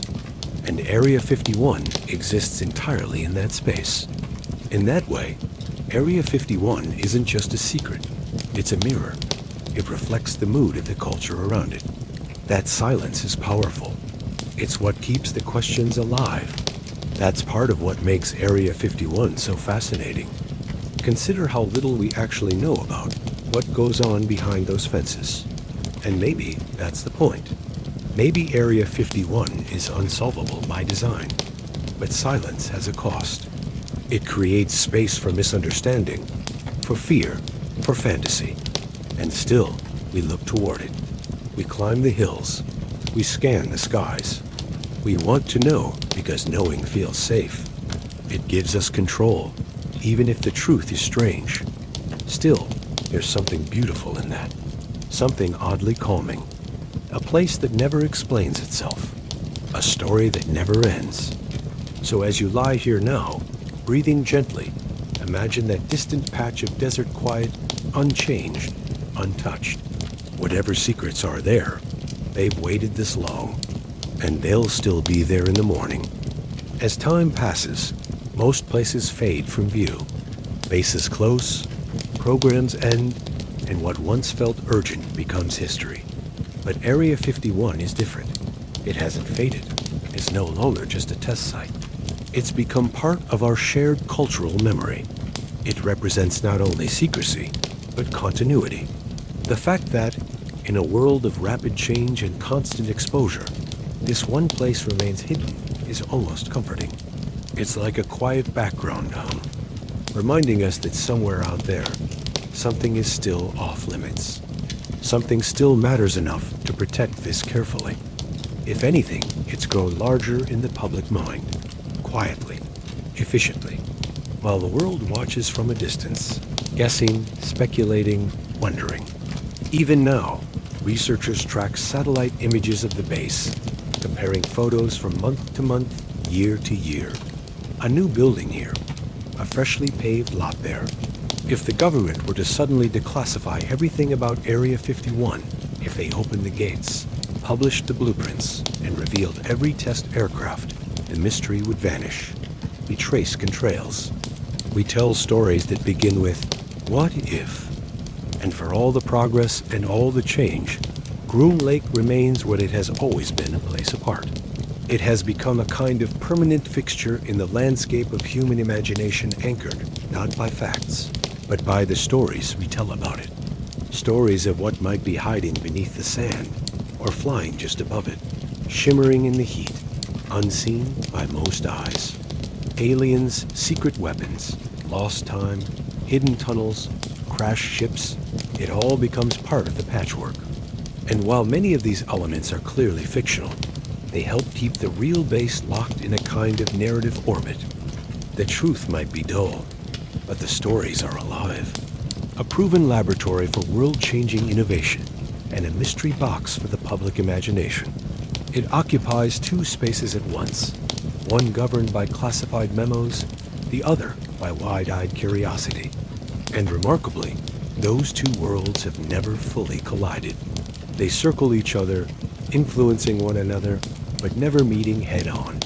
Even as technology changes, even as public access to information grows, there will always be a need for spaces like Area 51, places that work in silence, places that prepare for what comes next. Long before anyone else knows it's coming, the stories would lose their power. It's the not knowing that makes it special, but as one of the greatest mysteries of the modern age. In 2013, following a Freedom of Information Act request, the CI officially confirmed the existence of Area 51 for the first time by saying just enough to be credible, but not enough to be conclusive. Area 51 continues to thrive in the imagination. The base benefits from the myth. As long as the public is distracted by stories of UFOs and alien bodies, the real work can continue in peace. The spotlight never quite lands in the right place. It's always shining just a little to the side. It released documents acknowledging its use during the U-2 spy plane program, but no alien craft, no tunnels, no grand revelations. Just a few pages about the past, enough to confirm what many already suspected, but still far from answering the bigger questions. It was like showing a corner of a painting, while the rest remains under a cloth. You can trace its influence across decades of television and film. The X-Files, Independence Day, Stranger Things, Men in Black all have drawn from the idea of a place where truth is hidden, where science, the U-2, the I-12 Oxcart, the F-117 Nighthawk, and other classified aircraft weren't just successful. They redefined what was possible. Maybe tomorrow's legends will involve AI, quantum computing, or spaceflight. The long stretch of Groom Lake, the wind brushing over security fences, the low rumble of an aircraft taking off in the dark. A place where minds work late into the night, where experiments unfold in silence, and where the future is written. In code, in blueprints, in light.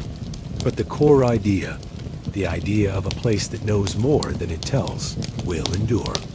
And under hangar lights, engineers tweaking materials, pilots flying in absolute silence, and planners pushing boundaries most people didn't know existed, it wasn't glamorous. It was often repetitive, grueling, and silent. But it changed the world. And today's unmanned drones, stealth fighters, and even next-generation hypersonic systems owe a debt to the work done at Groom Lake. They allowed the U.S. to see without being seen, to monitor without provoking, and to reach into enemy territory without ever stepping foot on it. In doing so, they quietly influenced policy, diplomacy, and the course of entire conflicts. And the strange overlap, and where the government knows more than it's willing to say. These aren't just stories. They're reflections of a deeper cultural impulse, to believe that somewhere, someone holds the answers we're looking for. They circle changes in red, draw arrows, and ask questions. What is this? Why was that removed? What happened to the radar tower that was there last year? It reminds us that some truths are buried deep, not just underground, but under layers of time, intent, and purpose. And whether or not we ever find those truths, the fact that we're still searching says something important, not just about the base, but about us. They don't get answers, but the act of watching becomes its own ritual, not because we know more, but because we still know so little. And in that mystery, the base has become something permanent. People who care about this place, not because they know what's inside, but because they want to. It's an ongoing relationship between the unknown and those who seek it. It's a loop of silence and speculation. The base doesn't need to release statements or host tours. It just needs to exist. Its presence is the message. They gather in online groups. They share maps, memories, and theories. They post photos taken from distant mountaintops. They analyze radio frequencies. And even if they never find anything definitive, the search itself connects them. A symbol, a quiet contradiction that continues to exist, operate, and evolve just out of reach. In the modern era, Area 51 has entered a new phase. Technologically, the world has caught up in many ways. Drones now fly where manned aircraft once did. Satellites can track almost anything. Facial recognition, real-time surveillance, artificial intelligence, all of it adds layers of transparency to a world once defined by secrecy. Groom Lake remains a working facility. The base still grows. New hangars are constructed. Runways are extended. Supply chains move quietly across the desert floor. In forums and interviews, former contractors talk about the strict compartmentalization. One person might design a sensor without knowing what aircraft it will go on.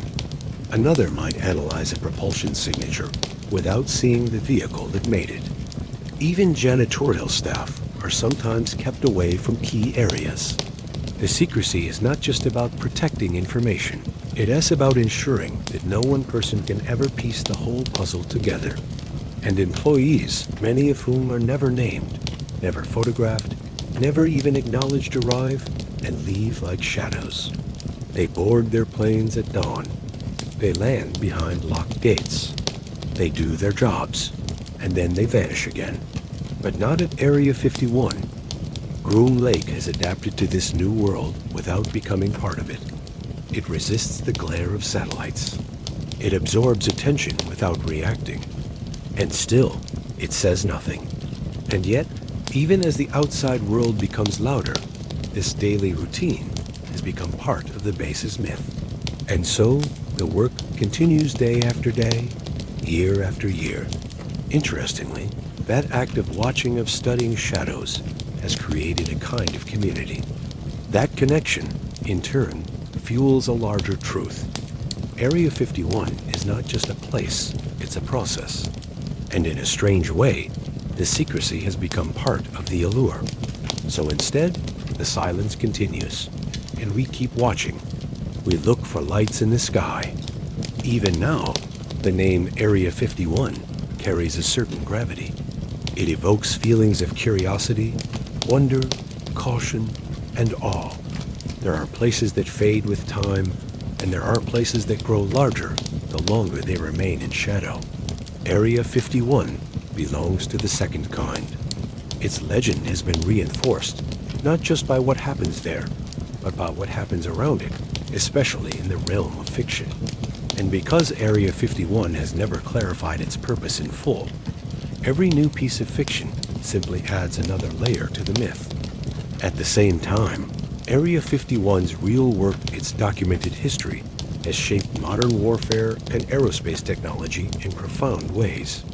Much of that innovation happened beneath the Nevada sun, on dry lake beds. That's what makes Area 51 so unusual. It's both real and unreal. Even the government's rare acknowledgments of the base have been careful. And maybe that's the genius of it. That delicate balance between truth and tale is likely to continue. And as long as those spaces exist, so too will the stories. Maybe not about aliens or flying saucers. Maybe the myths will evolve. So now, as you rest in the quiet of your own thoughts, imagine that desert once again. No matter what truths Area 51 holds, one thing is certain. It has already earned its place in history, not just as a military site. In the end, it's not what we know about Area 51 that defines it. It's what we don't. Decades after it was first carved into the desert, this strange, silent facility still stands untouched by the usual passage of time. While presidents have changed, technologies have evolved, and wars have come and gone, Groom Lake has remained steady. Always hidden, always quiet, always watching. It does not respond to speculation. And in that refusal to participate, it becomes even more compelling. It's the same instinct that led our ancestors to chart stars, to dig into caves, to decode markings on forgotten stones. Area 51 is the modern reflection of that same quest. A question with no clear answer. A locked box sitting in plain sight. Like Atlantis, El Dorado, or the Library of Alexandria, it stands in for all the knowledge we've lost or never had. You can see it, but you can't enter. You can't explore it. It keeps its distance, even as it stands in plain view. That tension, the closeness of the mystery, is what makes it endure. We pass stories between friends, across forums, in books, in films. But Area 51 will remain, quietly keeping its secrets, quietly suggesting that the future has been here for longer than we think, not because we expect the full truth, but because we redrawn to the idea that something extraordinary might still be hidden in the ordinary world. You can get close to the border and see the orange posts, the black signs warning you to turn back, the sensors buried in the gravel, the unblinking cameras. That's the paradox. The less Area 51 says, the louder it becomes in our imagination. Each silence adds another layer. Each absence becomes presence. That doesn't ask for attention. That doesn't market or tweet or explain itself. It simply is. And in its stillness, it becomes something more. A reminder that not all things are meant to be solved. Some are simply meant to be respected. It's not a loud place. It never needed to be. It's built on control, not chaos. On patience, not performance. But history shows that wonder doesn't always live in the known.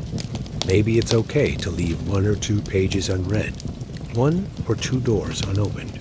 There's a kind of peace in letting go of the need for answers. A kind of rest that comes from accepting mystery.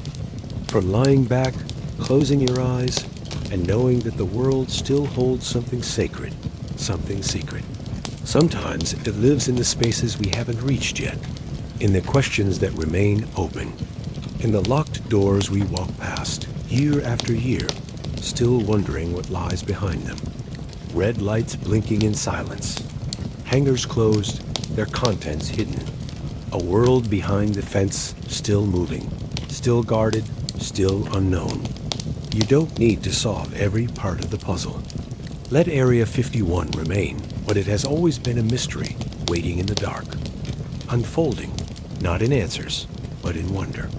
You've walked through history, through fact and rumor, through the voices of engineers, dreamers, skeptics, and believers, through radar towers and alien tailies, through documents and darkness. And now, all that's left is quiet. You might even hear the faint echo of an engine high above, invisible against the blue. But you won't see what happens beyond the fence. You won't see what moves underground, and you won't see who's watching. It's the gaps that echo, the unspoken details, the questions that hang in the air long after the story ends. A place where we're allowed to imagine something more, something beyond the edge of reason. Whether it's alien ships or forgotten tech, whether it's secrets from decades past or projects not yet born, we're drawn to it because it reminds us how vast the unknown still is. And that's the thread that's carried through all the years past the Cold War, beyond the UFO craze, and through the modern age of digital eyes and constant observation. The mystery never faded. It just became quieter, wiser, more enduring.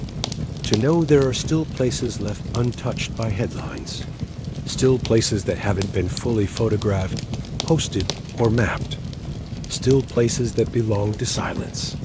In a world that moves too fast, Area 51 moves at its own pace, hidden in the desert, watching the stars, waiting.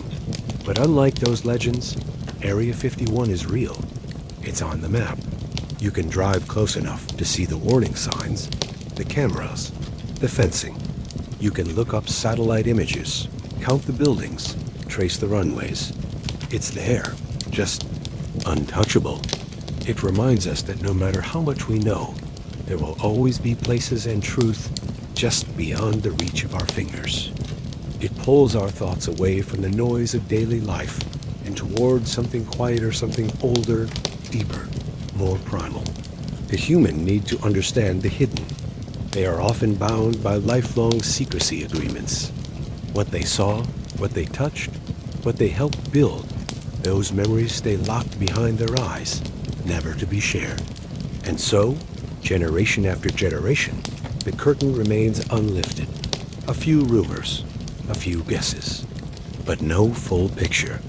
It's become something much more than a military base. It's a story we've told ourselves over and over, reshaped by each generation. Our minds have filled that empty desert with visions of flying saucers, shadowy scientists, reverse-engineered engines, and impossible secrets. But the real mystery may be more subtle. It may lie in how this place has changed us, made us more curious, more skeptical, more aware of how little we're told. Not everything should be revealed at once. Not every secret needs solving. Some things are best experienced in quiet wonder, their edges left blurry, their center left unknown. In the 1950s, it was a Cold War asset. In the 1980s, it became a place of alien whispers and deep government cover-ups. In the 2000s and beyond, it became a cultural symbol, half-joke, half-serious shrine to everything we're not supposed to know. And through it all, the most powerful force at work has never been aircraft or security systems. It's been imagination. In a world now overflowing with information, Area 51 remains an outlier. It doesn't leak. It doesn't post. It doesn't tweet.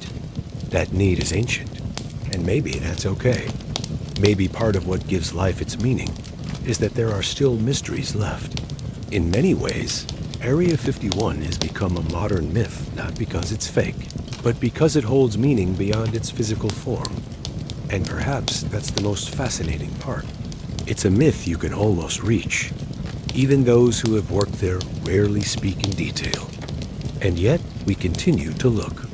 We watch for patterns in the sky. We mark subtle changes on the ground. As we move further into the 21st century, into space exploration, AI, and beyond, there will always be new frontiers. So much of Area 51's power lies in the space it leaves behind. Some secrets hide in plain sight. Area 51 is one of them. You can fly over it if you're cleared. And so, the mystery survives not through effort, but through stillness. Even now, in a world where people crave answers, where everything is filmed, logged, dissected, there's something strangely comforting about a place that remains quiet. We often think of progress as the pursuit of total knowledge, more data, more access, more understanding. That's what Area 51 gives us. A stillness inside the noise, a pause in the flow of certainty, and maybe As strange as it sounds, that's a comfort. Maybe we don't need to know everything to feel safe. Tonight, as you drift into sleep, let that thought carry you. Picture the desert at night, the air cool, the stars bright and endless, a long dark runway stretching into blackness. And let that mystery lull you. You don't need to see what's inside. Let your thoughts dissolve. Let the questions rest. Sleep well